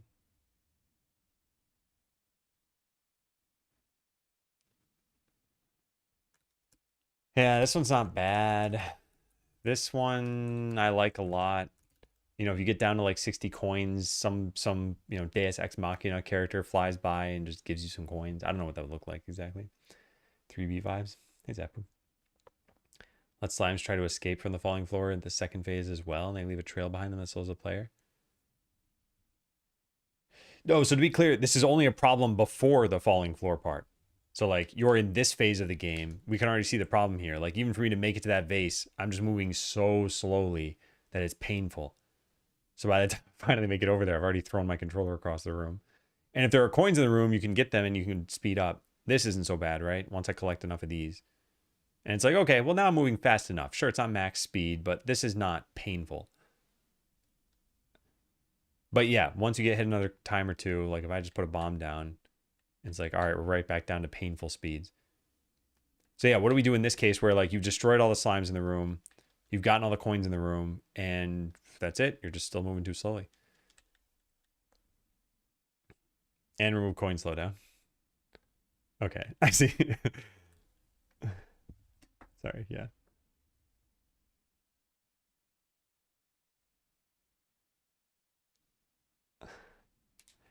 Oh yeah, that could work too. This cursed coin pouch or something. Like you fall, yeah, something happens, it breaks. It breaks how money works in the game. I don't know. That's thinking outside the box. Hey, Exodor. You can spawn coins on hit like Sonic. Although Sonic spawns coins that he lost. So we could do that too here. Although we got to be careful about this. Option 6 could be drop coins like how Sonic does. They would have to never disappear. And you could leave the room and leave behind all of your coins. In that case, we could just spawn new ones on the new floor, knowing that you can't get them back. We could just spawn the dropped ones on the new floor. Yeah, that could work. It's kind of cheating. But yeah, I guess it would work. So yeah, every time you get hit, 20 coins fly out of you. Maybe the blue ones do. So it's really just 4 blue coins fly out of you. Yeah, maybe let's mock that up and see how it feels. I like that idea. Somebody get this chatter a point. Okay. So in the Dungeon Racer game, when you get hit and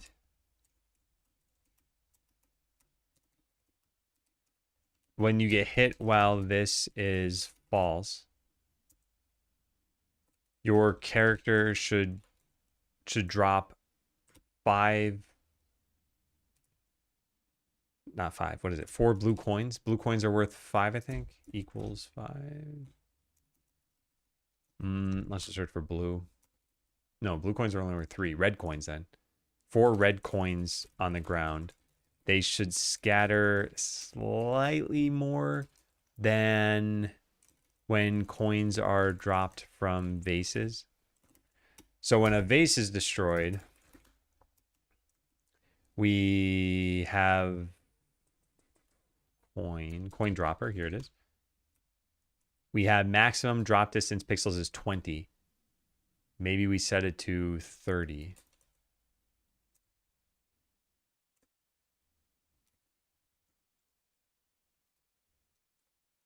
The max, the drop distance should vary from it's 8 to 20 right now. Let's say 12 to 30 pixels.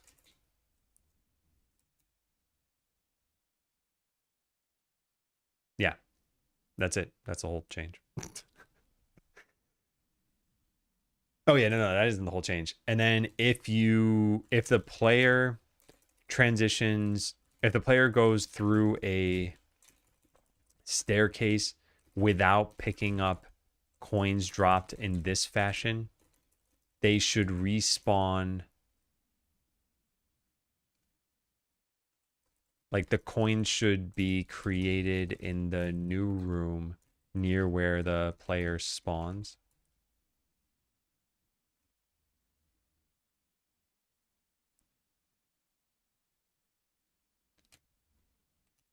Yeah, they should be arranged in a circle. Stationary and arranged in a circle around the players. Or like, let's say a circle 25 pixels away from the player. Not a circle centered on the player whose radius is 25 pixels. So radius of 25 means diameter of 50, which is probably never going to be a problem. I don't know. Let's just see what happens.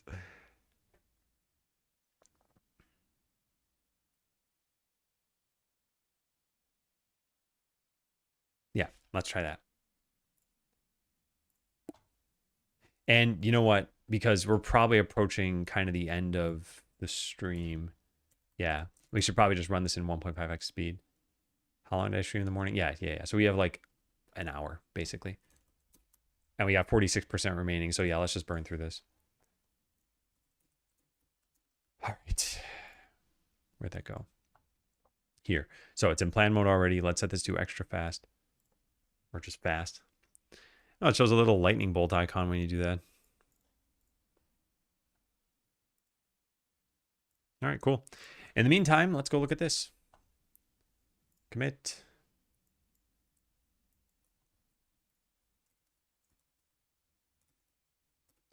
Git cherry pick this. Committed. Perfect. So we should have a treasure chest on the final floor now. I mean, we could just take a look at it in room 4 over here. There it is. There it is. So let's go change some code so that we don't need to go through all of the different floors. Let's just go right to room 4 scene path here.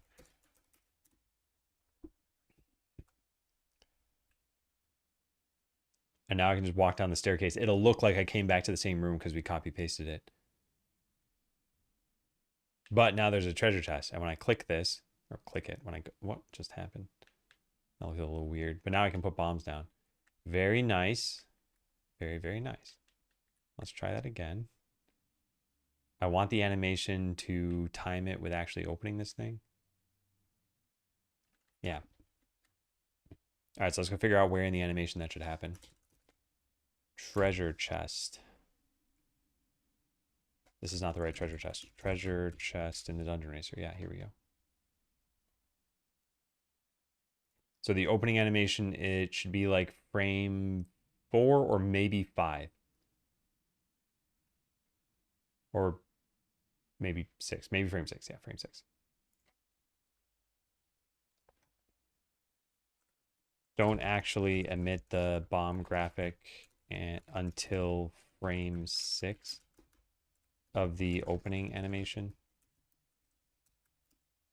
Let me try that one more time because I wanted to see when do we get the ability. So right now we do not have bomb ability. I can't press the button and get it. But if we open the treasure chest, do we just get it immediately? Yes, you do. Okay. Yeah.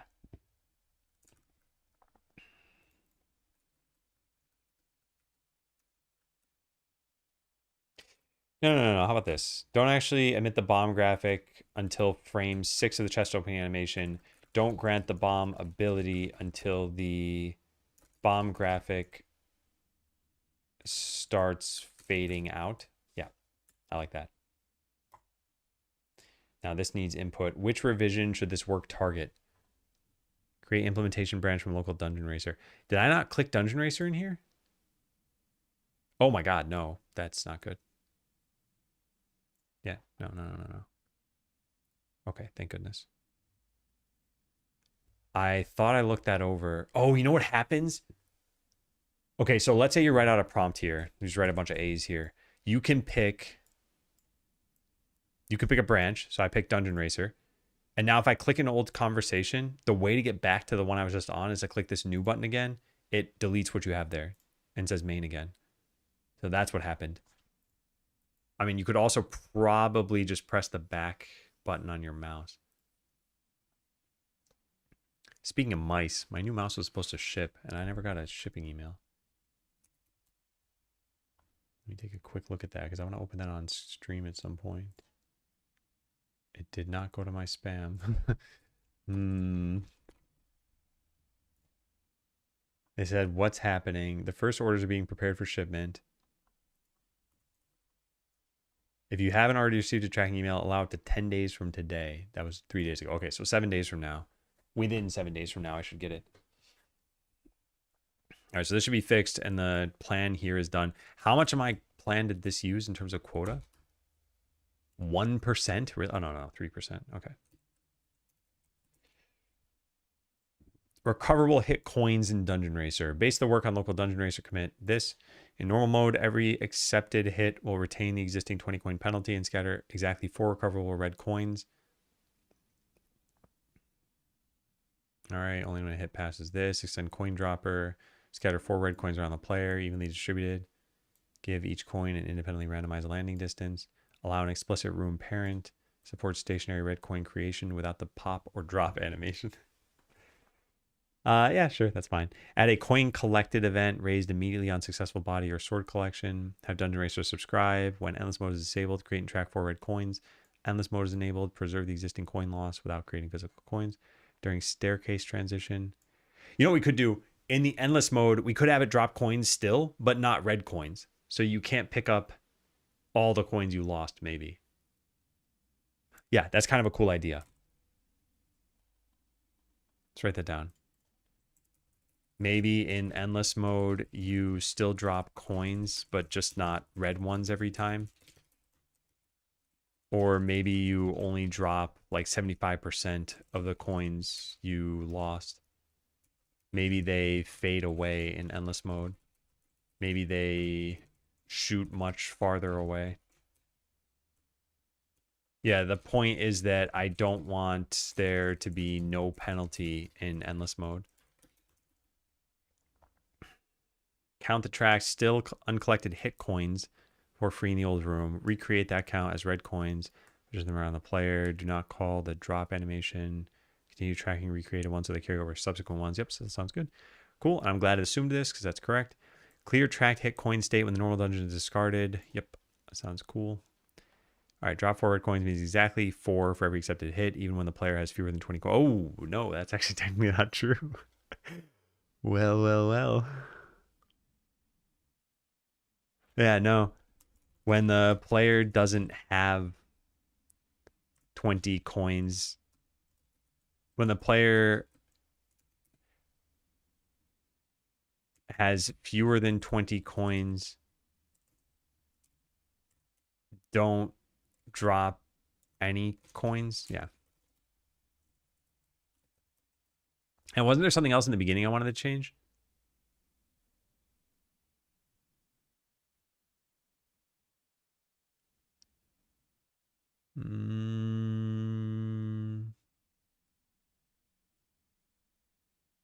I thought there was.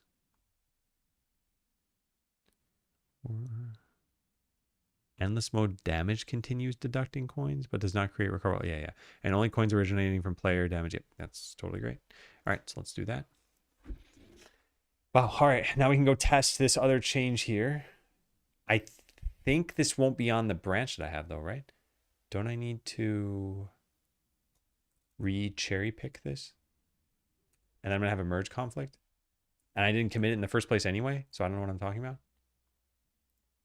Let's read this new one.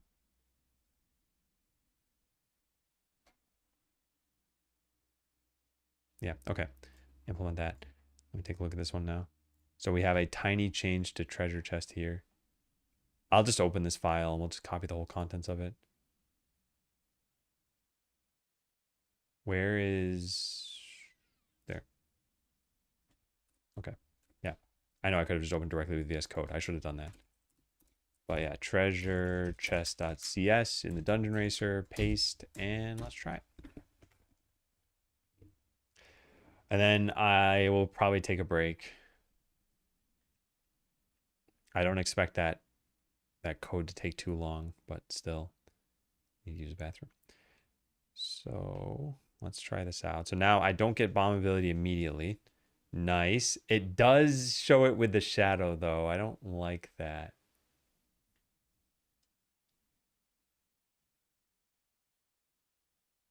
Yeah, I don't like that. What am I doing?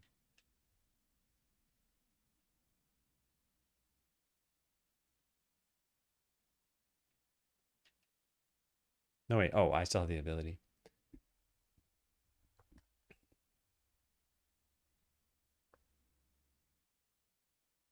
Yeah, yeah, yeah. I just don't ever call attention to it. It's my basic strategy. Thanks for ruining that strategy.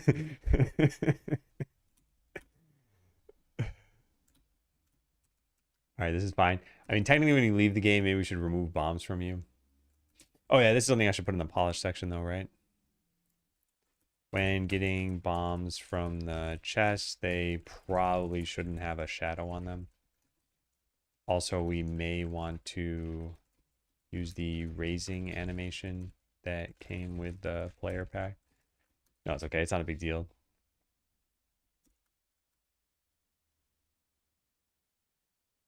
All right, this is good. When the treasure chest is fully open, this is the new room. Treasure chest itself, bomb graphic is open, has started bomb reward animation.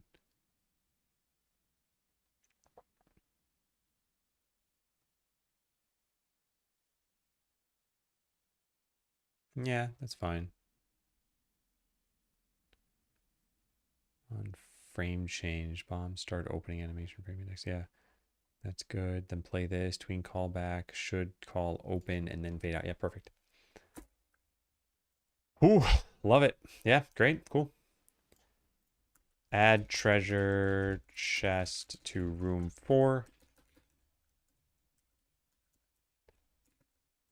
This grants bombs to the player. We got to make it so that the floor can fall in that room. That's definitely something I want to do before the end of today. Remaining work for Friday. Reset AI usage. Make sure the floor falls in the bomb room. Like add cracked walls and spikes to the bomb room. Add a signpost that does nothing yet. Put the chest in the top of the room and make a little ceremony around it. Like add some flair to it. And we're pretty much good, right? Did this thing get done? It's awaiting some input. Allow creating and switching this work tree to the implementation branch based on the agreed dungeon racer tip.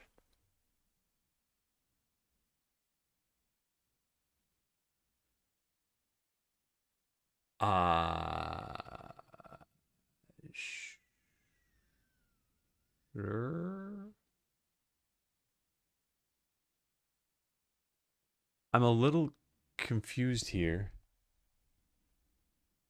How did it even make a branch? What am I on right now? Add treasure chest. I mean, get switch dash C is creating it, right? Sure. All right, well, I would like to take a quick break. What are we sitting at here? So 43% because we're probably waiting that entire time. All right, yeah, I'll be back in a little bit. Is it jump time?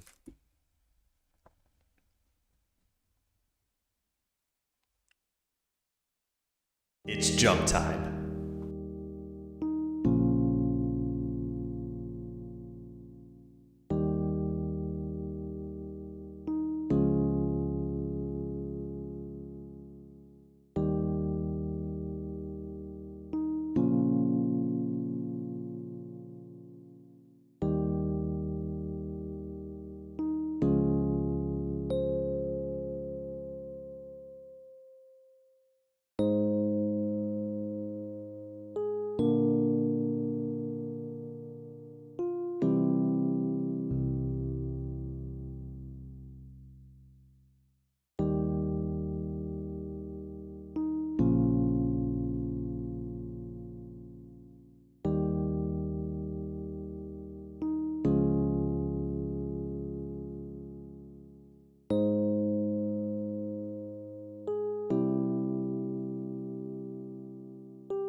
Oh, it's nothing to worry about. Interface. Close the game.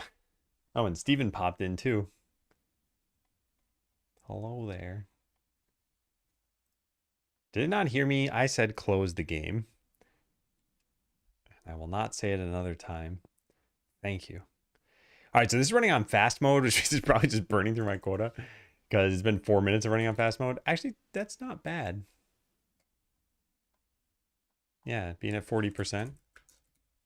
Like I said, in about, what, an hour? Whatever we haven't used is getting reset anyway. All right, so put the chest at the top of the room. So we got to modify room 4. I guess this is separate from what we're doing here. I still kind of wanted to just wait for this because I got to review this anyway, and I don't want to keep context switching, and we're like close to being done. It's building and everything now. Oh yeah, turn off fast mode. I gotta do that too. Turn off fast mode. I guess we can fill out the journal. Let's do it. Jump King ends up on top. I don't believe you ended up on top yesterday or the day before. Worked on the dungeon racer all day. Yeah, I called it dungeon runner. I wonder if I called it dungeon runner even in the audio track name. What is this called? Save as dungeon racer. Okay, no, I called it the right thing here. Team morale. Gotta let the peasants feel like they got a place in the world. Worked on dungeon racer all day. It was very productive after the first hour or so. I was tired. I mean, I'm still a little bit tired, but hey, we made good progress. Did it commit already? I don't know if it committed.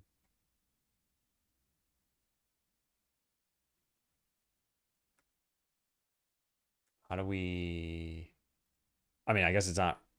There's no problem in me just hitting commit anyway, right?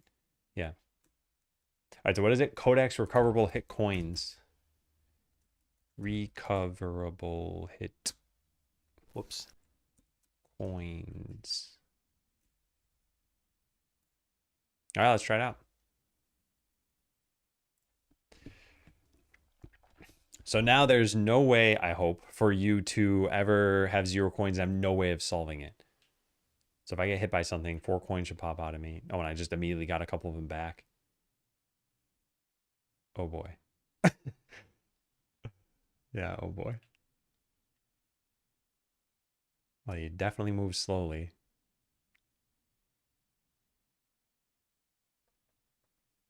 So if I just go down the stairs now, 2 coins should be left. Well, now 3 coins. Yeah. Yeah, nice. Pretty cool. So yeah, you can just get those back. And it looks like they just started there in the room. Maybe. I don't know. Somehow I'm not at 100 coins, though. How is that possible? How is that possible? Hmm.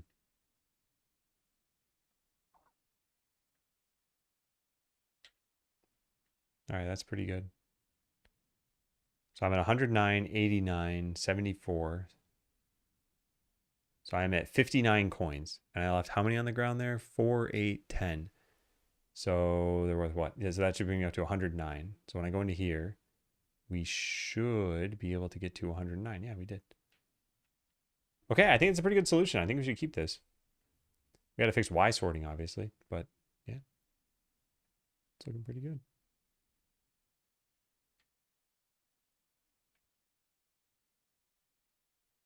I mean, you get really slow.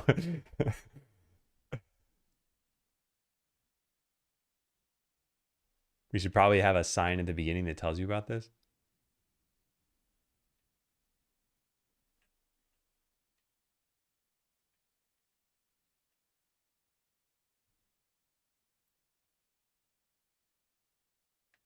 And we should probably just have more coins.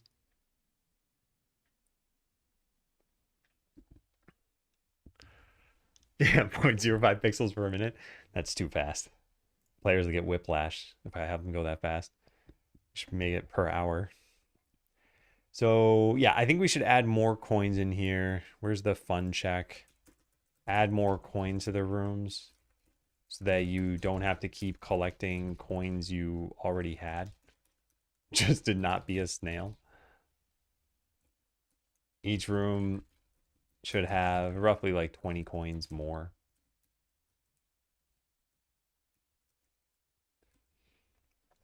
Yeah, but I do think this is a good change to make. So let's go read the code and then check it in. This is probably gonna add a little bit of complexity because we need to track whether a coin is from being hit.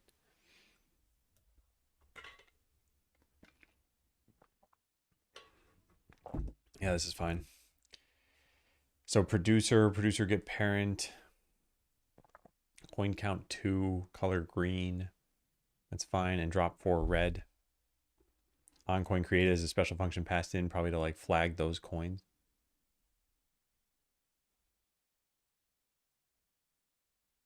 Coin count is less than 0?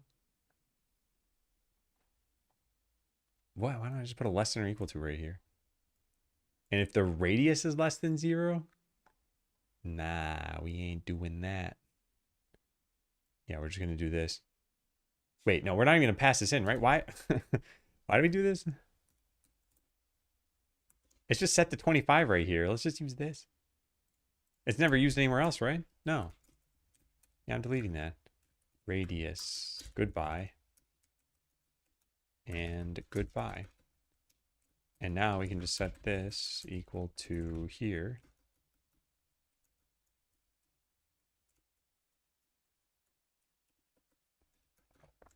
Delete all this. Put this up here. And there. Code should look a little bit cleaner now. In fact, we can even do this. Although, why is this even a... Yeah, why is this even a variable? Just put this here. All right, sounds good. Yeah, sounds good. Create coin doesn't already set the position. It does. If it's going to set the position, then reset physics interpolation should be here, right? Oh, no, because of how drop works? No, that's stupid. This should just go down here.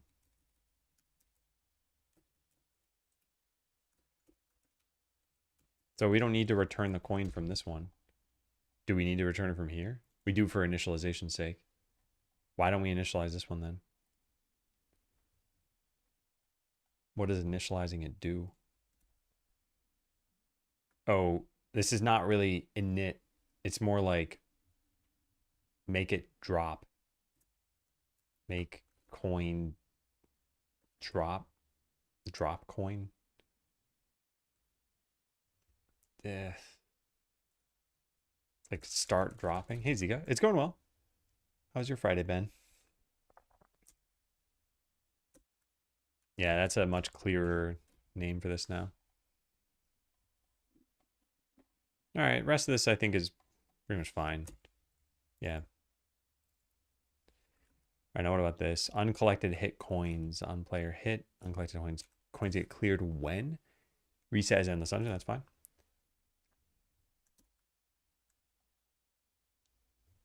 So we don't drop these when you're in the endless dungeon yet. Yeah, I won't worry about that yet. This is good. Yep. Should drop coins. Why is this passed in? Hit taken? What does this keep track of whether we're in endless mode or not? Oh, no, it's based on whether we have enough coins to drop. I see. That's fine. This is more like has enough coins. Has enough coins to drop 20.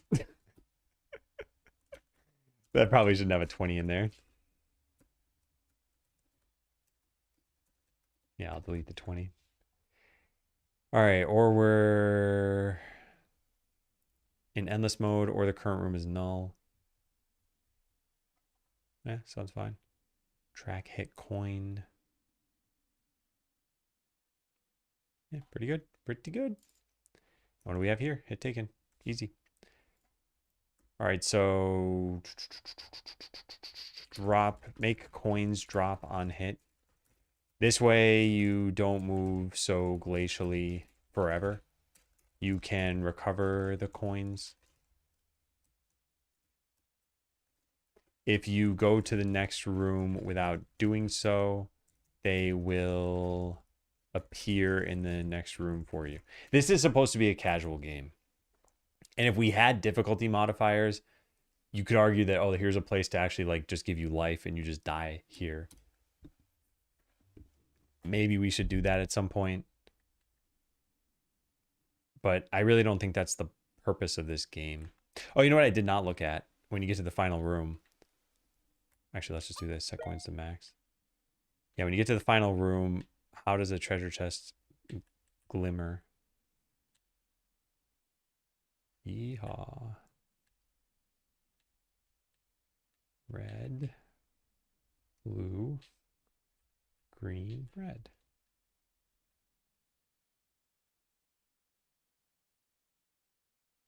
No, no, there's a tiny problem. The sparkle stays there at the end. I didn't notice that. I'm glad I took a look. That's also incredibly easy to fix. The idle animation, we just copy this frame and put it at the end. Done. Well, not quite done. This needs to be 16 on the other one. There. So it's on autoplay and loop. And we probably modify the frame progress by doing this. Animation open. Interesting. Yeah.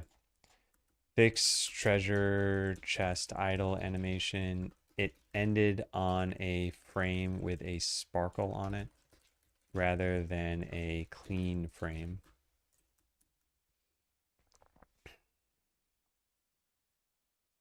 So add in bombing. We got to go make room 4 look like the actual room it's supposed to be.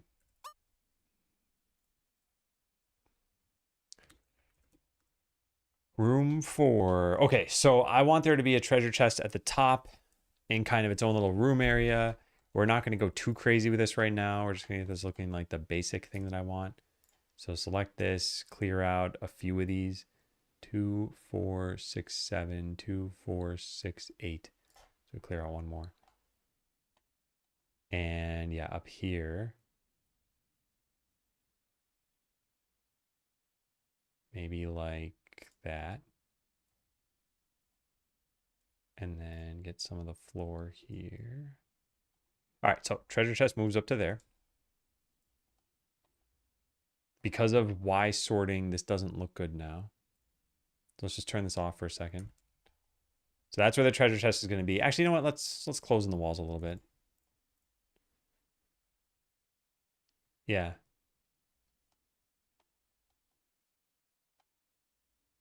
And then delete the enemies. I don't think we want enemies here, right?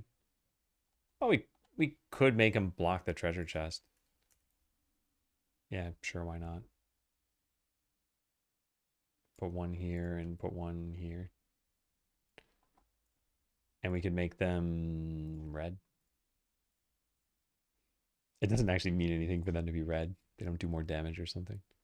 So this one will patrol that way, and this one will patrol that way. We'll just delete the other two. And I was thinking we put spikes in the doorway. Spike trap. And then do 0.125 times 1 and times 2. Cool. All right, so that's the basics of that room. Delete all the coins. Maybe we put some bases in here. I don't know. It doesn't really matter if they're there or not. So sure, put a couple of bases. Or maybe we line the part of the wall you're supposed to destroy to make it obvious.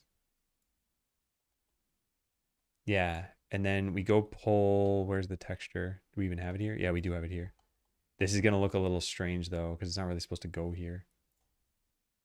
Yeah, like it doesn't totally fit. Yuck.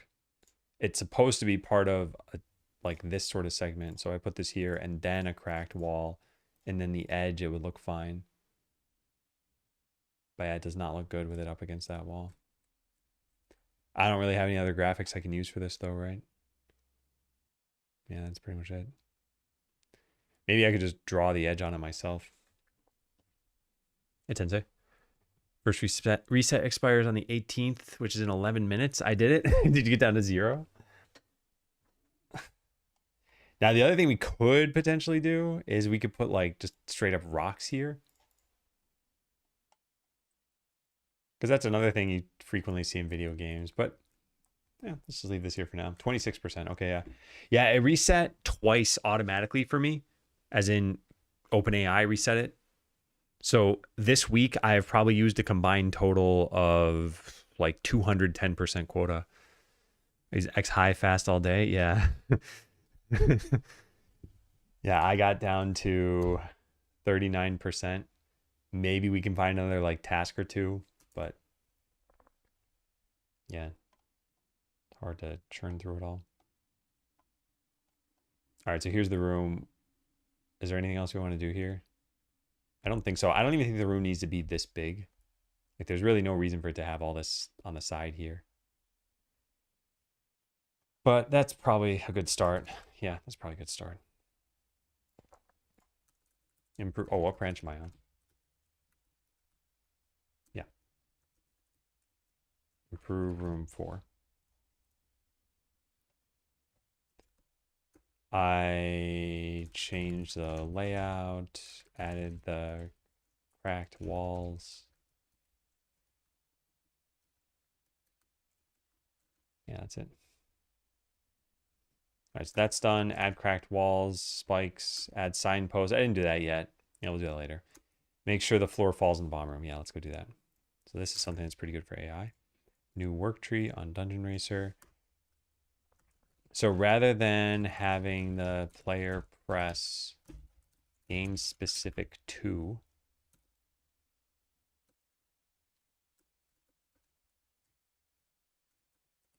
in the Dungeon Racer sub game to make the floor fall, the player should have to place a bomb in room 4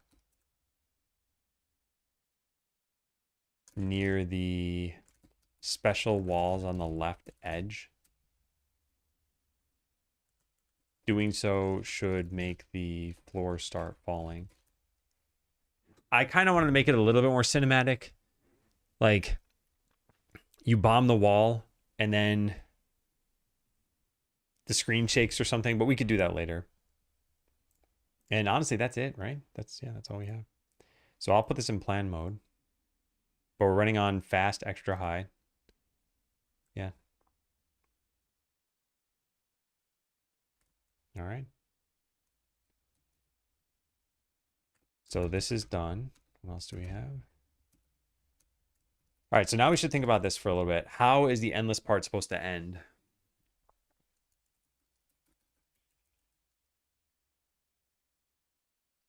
So let's say you ran through like 30 rooms. At some point, you should maybe get the option to end.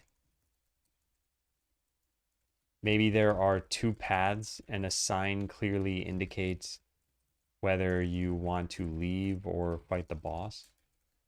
I don't know about fighting a boss even makes sense. We should probably just have one ending. But yeah, what should that ending be?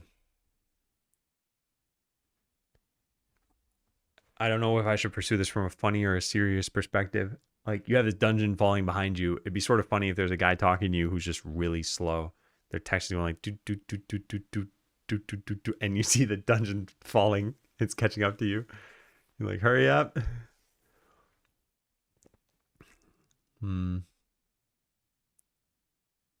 It could be that you make it to the end. I mean, I keep calling this an endless dungeon. Obviously, it's got to end. So, yeah, it could be that you got through 30 rooms, and yeah, in the 30th room, you leave the dungeon. Maybe it's like a blinding white light coming out of the end of the dungeon.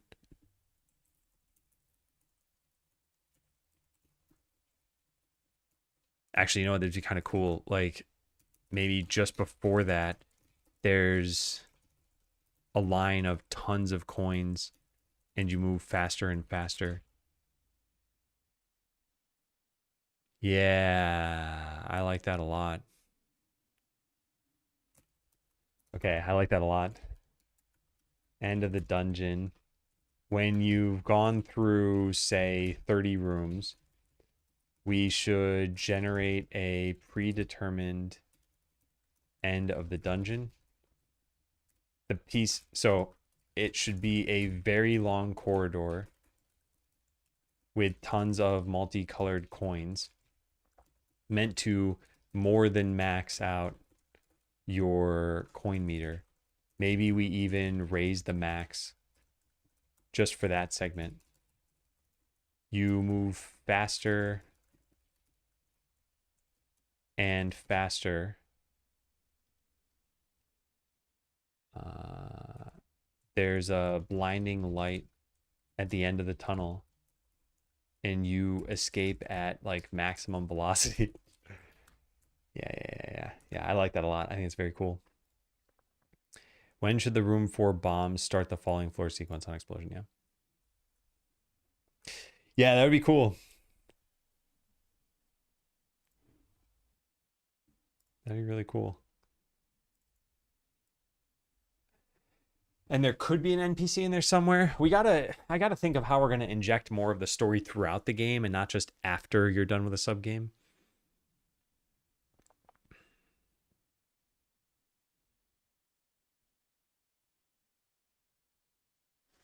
Yeah.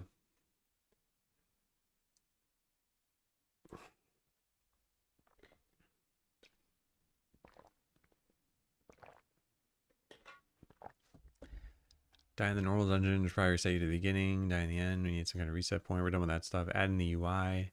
Add in boosters. Yeah, I definitely want to do that. So coins we went with. Boost pads, arrows. Add in bombing. We're done with that. This is a polish thing.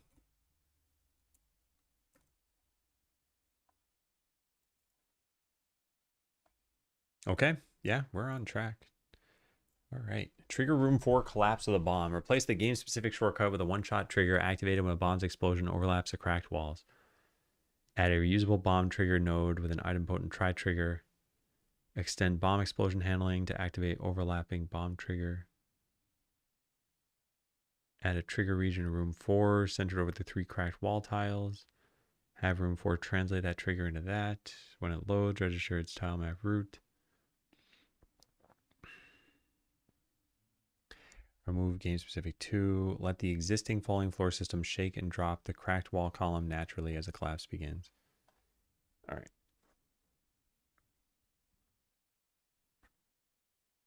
All right. Yeah. Looks good. All right. So this is probably the last query of the day. We're at 36%.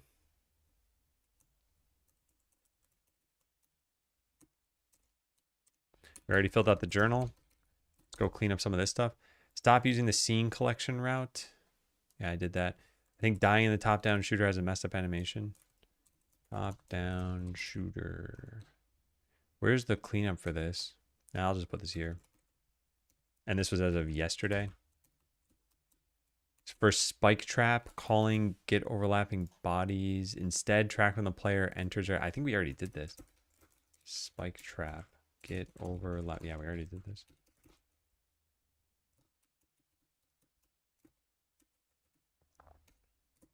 I have not actually ever done these things. So I put this on Tuesday afternoon. Who knows? Maybe we won't even get done then. Oh man, lots of progress though.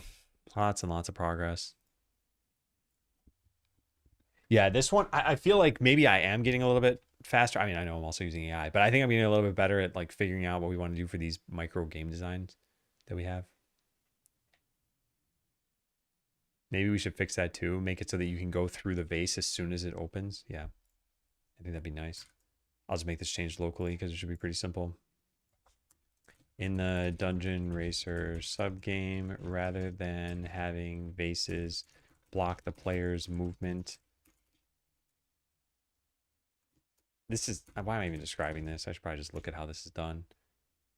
Try break collision layers as deferred monitor.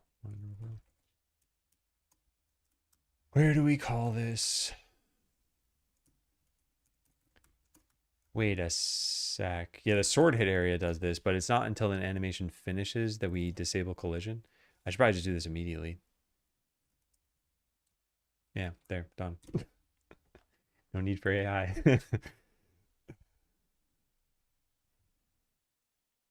I think it'll work. And now you should be able to walk through vases as soon as you crack them open. Yeah, which feels more like how this kind of video game would work. I like that a lot. Allow walking through broken vases immediately. So we still need this for fade out. That part's fine. Yeah.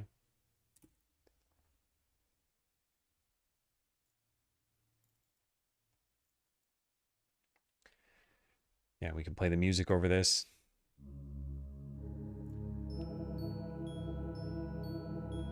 It's feeling real.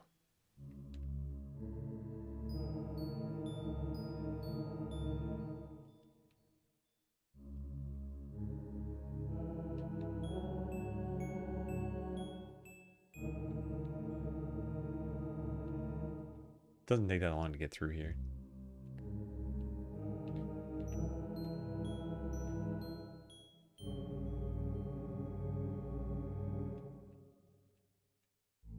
Won't moving fast.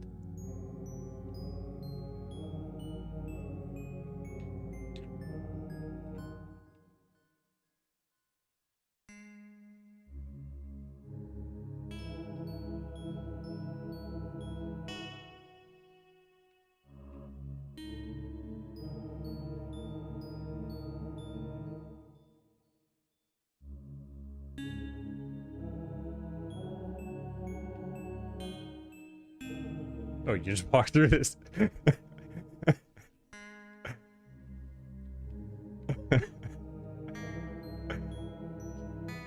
gotta fix that.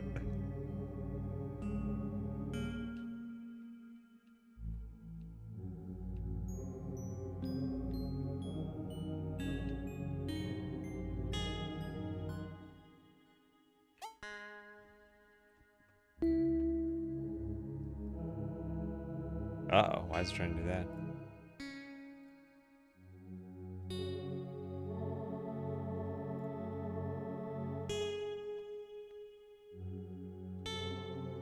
Okay. Turn that off. So what did I decide? Oh, yeah, that's right. The wall needs to be fixed. I'll write that down.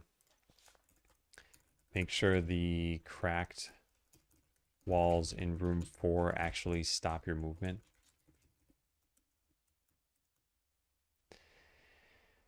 Whew.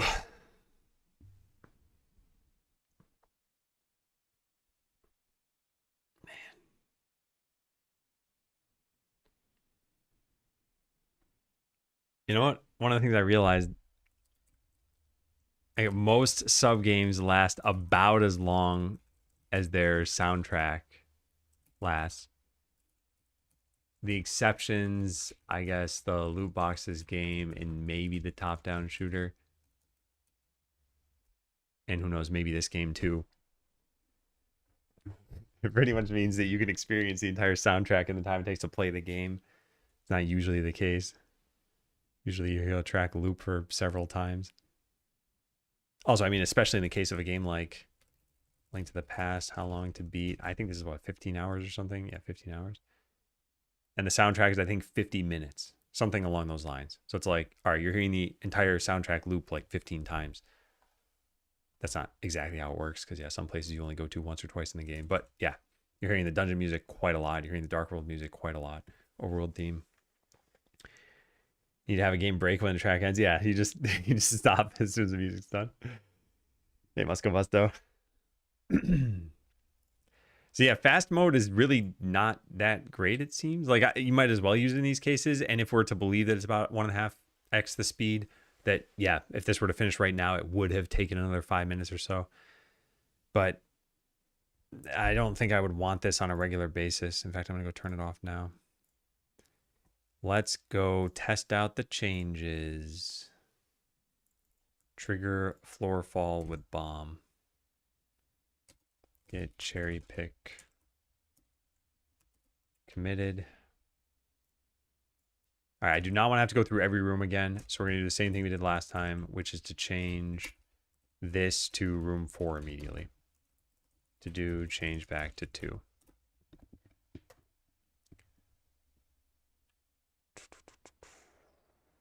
So we just walk down the stairs. And we're in room 4. Yeah, I have no way of using bombs yet. Walk up here, get our bombs. Wait for this. So we bomb over here, nothing happens. Bomb over here, nothing happens. But if we put it like right here. Yeah. Yeah, that looks great. And it should delete all this stuff too, yeah. So you might try running, which you can only run over to here. In fact, it'd be kind of funny if there's a sign that says like, welcome to your doom or something.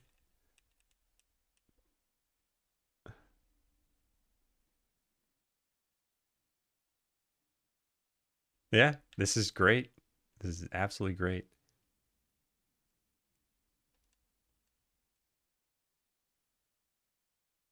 I made it so you can't move left here anymore. That way you can't go to parts of the world that have been deleted. You can linger on these for a little bit.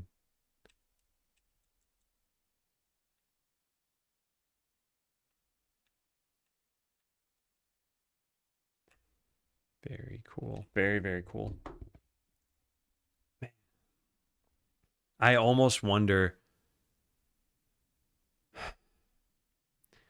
like, there's no way to know this for sure, but let's say you could fork the timeline from 1 week ago.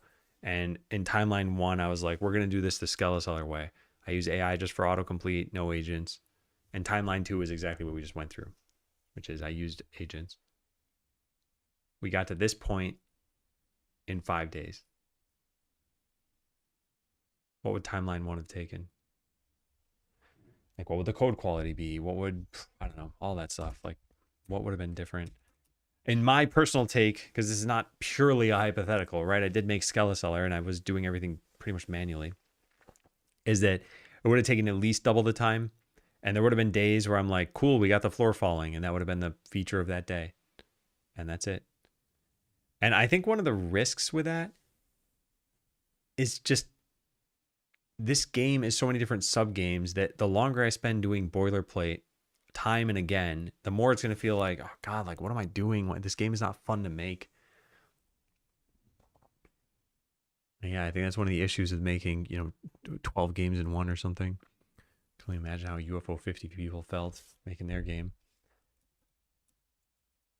Anyway, what do we got here? So in bomb, we call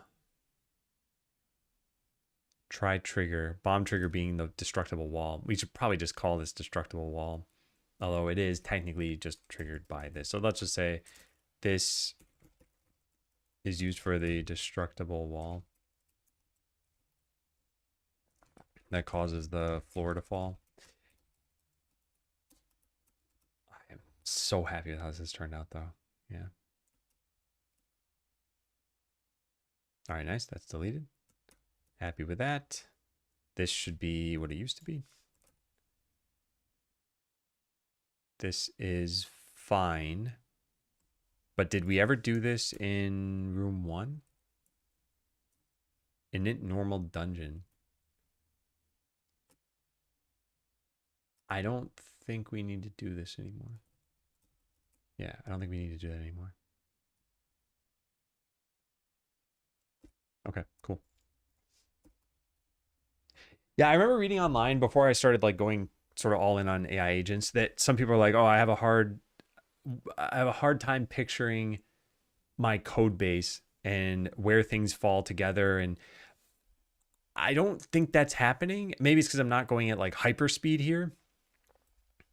But yeah, that whatever I just fixed right there where I saw, oh, they were registering the floor here. I'm like, yeah, that happened somewhere else and now it shouldn't anymore. I just went and changed that. I can imagine if we had like millions of lines of code, I would not know that that's the case and I wouldn't be able to find it. That's what I mean by hyperspeed. Yeah, this is all fine. Now we have the trigger in the trigger area. This I can't visualize myself, of course, but if we go into the scene, it'll be very easy. Yeah, so this is considered the trigger area. Easy peasy. Okay, great. So make bombing the wall, collapse the floor. This is in room 4. I think 4 rooms is the right amount of rooms to have. I'm just generally a happy camper right now. This has been great. All right, so we put a few different cracked walls there. What do we have? 2 different graphics. So we just need to select these and turn on their physics layers here. Done and done. And now when we get to room 4, which I have to manually do, we won't be able to just walk through the wall.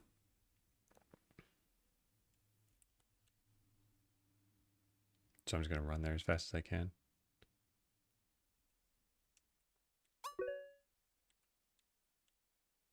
This will feel a lot better when there are sound effects. Oh, wait, this isn't room 4.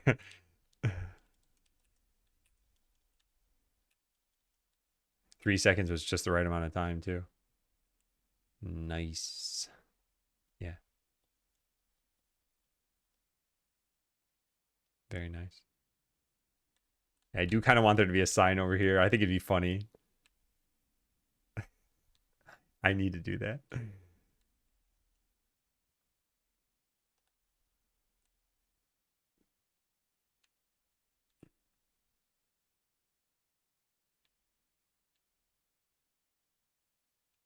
Yeah, nice.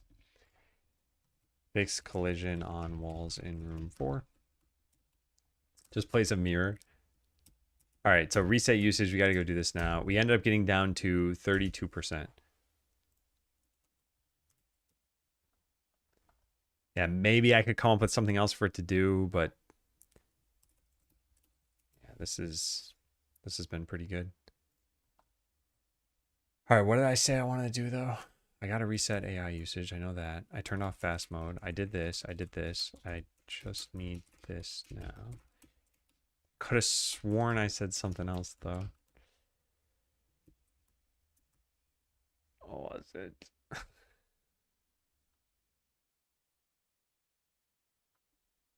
Oh yeah, the sign. Oh my god. Right, of course. I wasn't gonna do it yet. That's why I lost my train of thought because I just wanted to write it down over here. In room 4, I want the right side to be a little bit longer and have a sign trolling the player. Don't you wish there wasn't a solid wall right here? Winky face. Perhaps that part of the room should only exist once you've bombed the wall. That way you don't see it ahead of time. I think that would be even funnier if the wall changes based on where you are in the room. Hey, Smith. Need a minigame that was programmed backwards. You win by losing. So, okay, I said I would share this idea when I made it more concrete, but I want to share it now anyway. So I thought of this like in my sleep or close to in my sleep. I'd like just woken up. So picture Tetris. You're looking at a game like this. Okay, let's just get the picture from here. You're looking at a game like this, and blocks are falling, and you got the normal Tetris UI. In fact, let's just go look at Tetris NES, that UI. Yeah. So you can see next block here, and maybe there's a score. I wouldn't probably put statistics there. And you are going to assume that it's Tetris. So you're going to start putting pieces down. But when you fill in the lines, it doesn't actually do anything. And then when you get to the top, and this is where I got to talk to Windy Beard about this. Galactic Mining Corporation. He made a game where you have, this is pretty much where you're drilling through all these tiles. So I think it'd be kind of cool if this started as a Tetris board, and then you start piling a little drill down there, and it doesn't really matter how you put the pieces down. Although maybe it does. Maybe the more tiles you put down, the more resources you could get. I should write this down here. We can do the afternoon. I'll just put this up here. Because I actually do plan on doing some work on the weekend this weekend.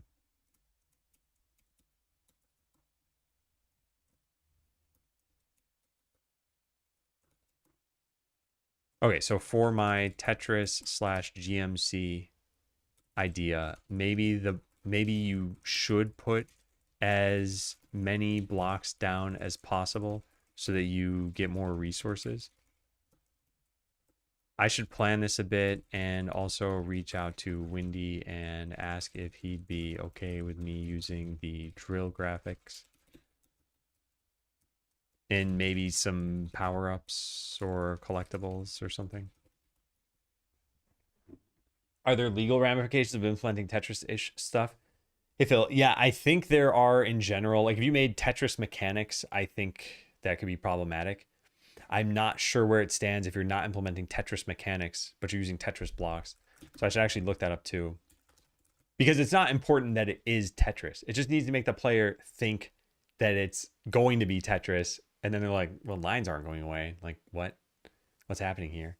So there's a game called I Want to Be the Guy. And I think there's a Tetris section of that. And I think that was totally fine. Yeah. Like this is also meant to look kind of like Tetris, except for you're playing as a character as Tetris is being played out around you. And I don't think they had a problem.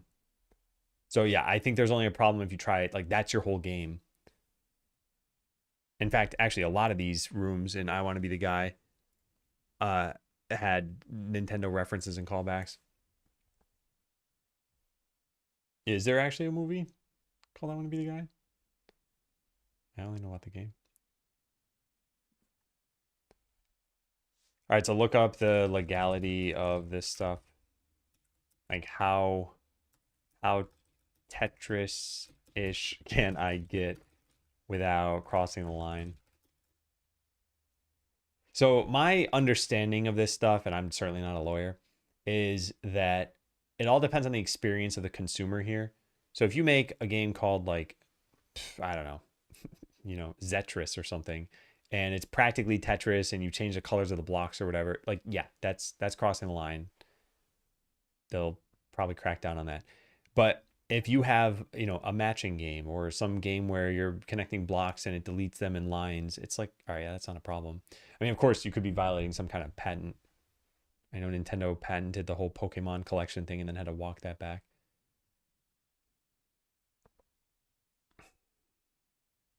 Dropping black and white zebras. Aren't all zebras black and white? Brown zebra.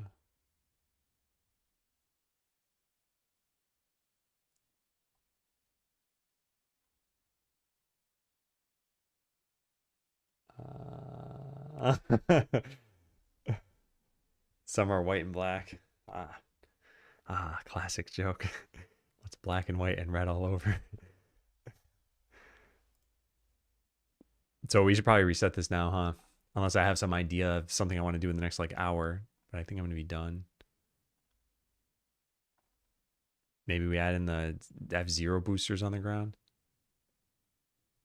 Yeah, maybe I'll try this. I might as well start this now.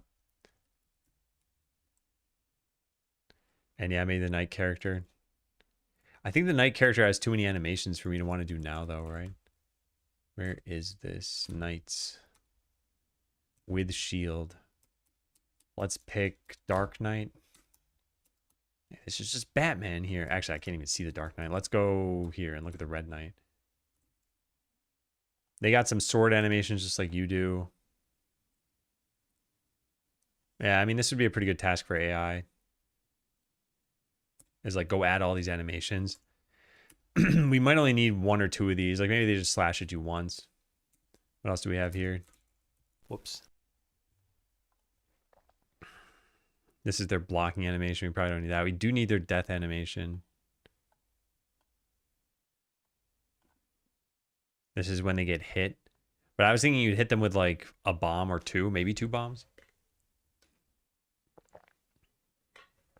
Or maybe a differing number of bombs based on if it's the red knight or the blue knight or something.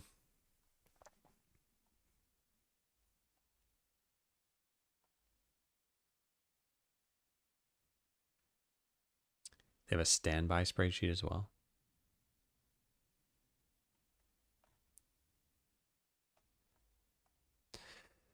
Okay, you know what? Realistically, I don't think I should be thinking this way of like, how do I maximize AI usage? I'm feeling like I'm done for the day. Maybe I'll do a tiny bit of something. In fact, yeah, maybe we just start with just this thing, the boosters. Golden zebras? Sounds like a Minecraft thing. Probably is a real thing though. All right, main pack. We got to go find those little booster things. Do I already have them somewhere? World Dungeon Racer arrows. Oh yeah, nice. We do. Yeah, so I was thinking we just put these on top of a tile. How should this work exactly? Because we have all the different shades of it too. It could be that they're just animating going up and down. Yeah, actually, I like that a lot. Yeah, so we already have set 1.5, so that's what we're going to use for this. Let's kick off a new plan. I'll just have it work locally because I'm not going to do anything else during this time. So I want to add like booster pads, like in a racing game, to the Dungeon Racer. Use, what's this called? Set 1.5. So there's some arrow graphics over here on the side. Starting at 368. Yeah, starting at 368, 0 for the graphics. At 368, 0 until the end of that row is the animation for the left arrow. Then, yeah, 16 pixels down is the animation for the up arrow. Actually, we only really want this to move right, don't we? Unless we have like trolling arrows where they shoot you upward.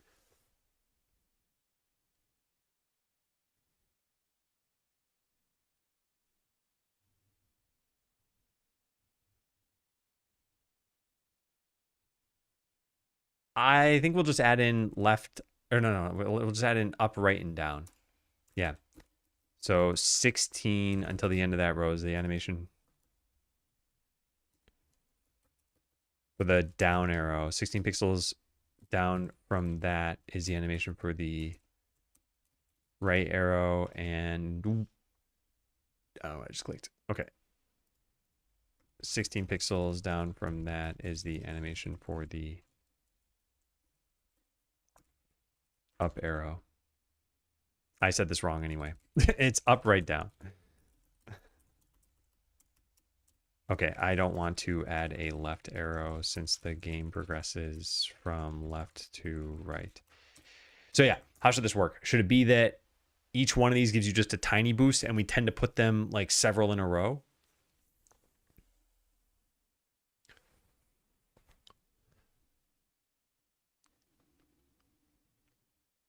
Or should it be that each one gives you a major boost and we just put like one here or there? I think I like the idea of the major boost because that way you have to hit it more accurately. Whereas if there were a bunch in a row, then you'd have to, you just like enter, 3 arrows in and you're still getting a boost.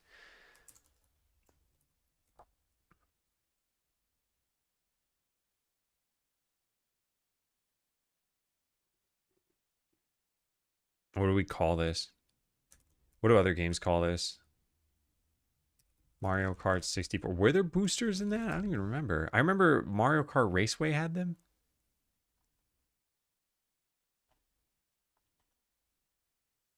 Mario Kart Raceway? Is that even what it's called?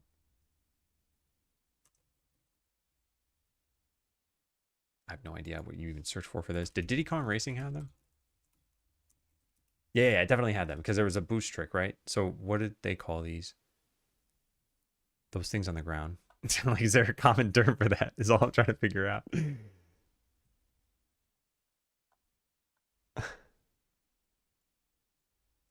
Instruction book. Aha. Aha.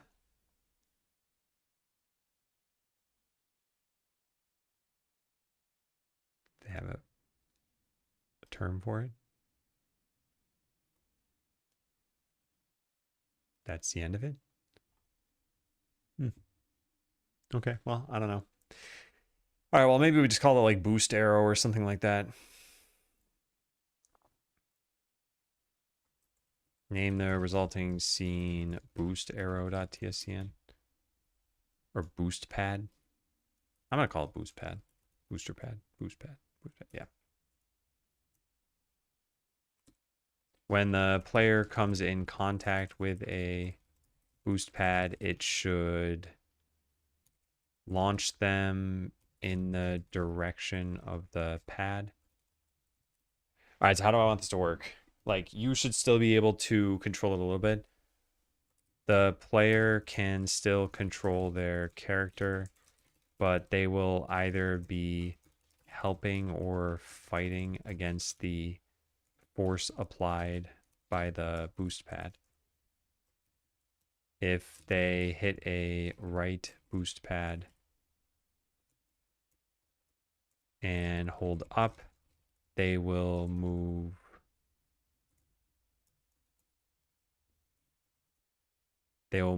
up and to the right. I think I'm proud of you. Get those numbers up to billions. All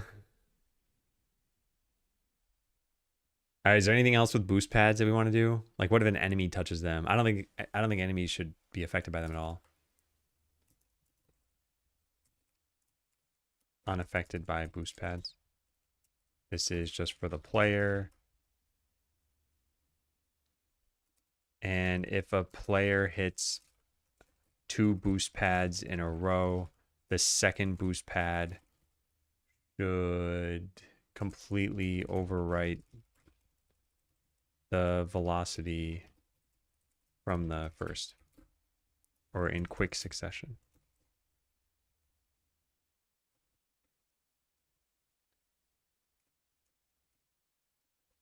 Quickly launch them in the direction of the pad over a short amount of time. Oh yeah, the multi-billion-dollar bill from AWS. Yeah, I was reading about this. Apparently they billed per byte instead of per gigabyte, so everyone's bill was off by a factor of 1 billion. It's absolutely hilarious as an outsider. But yeah, like what led to that? It must have been terrifying for the people who are like, did I get hacked? Did someone, run up a bill? And it happened to a lot of people apparently. Is that what happened? That's what I read at least. Yeah. Had a small heart attack, thought I got hacked. Yeah. I'm sure it caused a lot of turmoil. But just standalone as a bug for someone who wasn't impacted by it, it's like, wow, and off by 1 billion error. Usually programmers are off by 1. Oh man. Yeah, this is not a mundane mistake. I'll probably end up watching The Office again at some point in my life.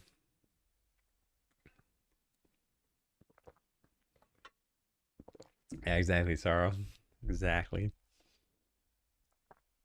All right, so do we have anything else to do for boost pads? Did I have anything else written down for them? Oh yeah, I never wrote about animation, did I?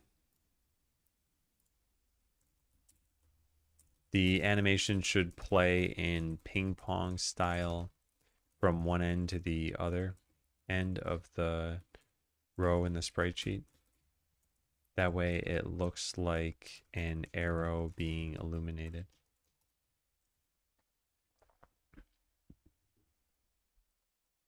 Allow for the scene to customize directions of the boost pad and update the graphic accordingly. I want the boost pads sprite frames to be defined directly in the scene rather than through code. A tool script will only, well, actually, will that even work? Yeah, maybe it'll work. I don't know. We'll only switch which animation is used according to the direction selected. All right, that's probably good. You know what? I'll set this plan. I'm going to have it run locally, and I will probably run this in fast mode, because why not? And I don't have any outstanding changes right now.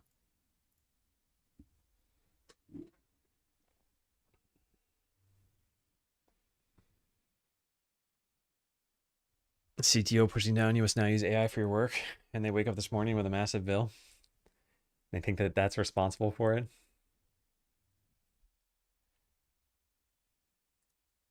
I don't know if I've ever been surprised by a tech bill like that before. Unless it was like, it might have been $10 or something for some site or whatever, and I just forgot that I'd even signed up. Maybe something like that might have happened. But yeah, I don't know if I've ever been like, oh my God, I got a $2,000 bill when I was expecting $10. I don't think that's happened. I think I've always been pretty careful about cloud usage. Now I know that some of these are like, this is not a user had to be careful kind of mistake. This was an Amazon making a mistake thing. But yeah, I think my highest AWS bills were probably like $400 per month, which is peanuts for AWS. I know some companies spend millions, but that was a lot of money for me to spend on AWS.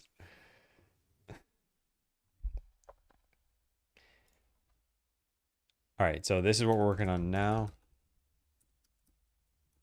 Oh yeah, I never wrote that down. They should follow the rest of the floor.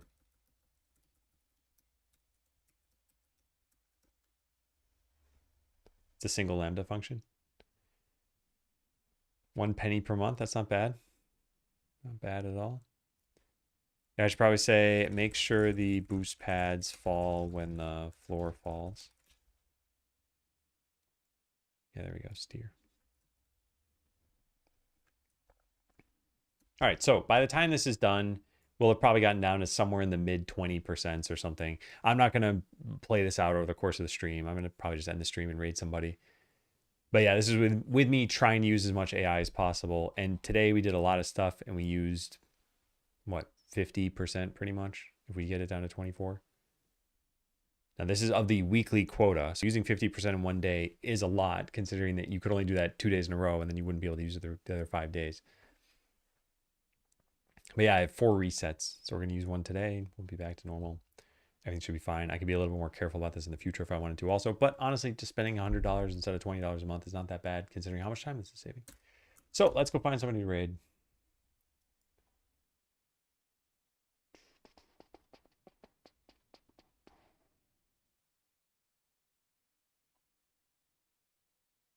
Man, I follow so many people.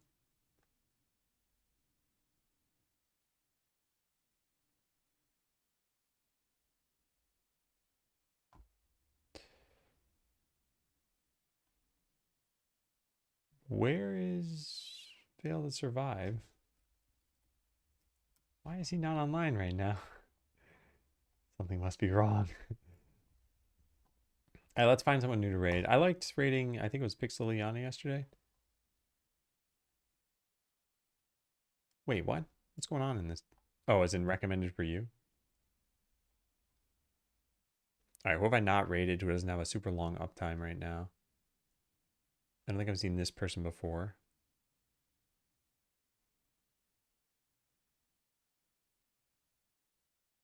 Yeah, okay, let's raid this person then.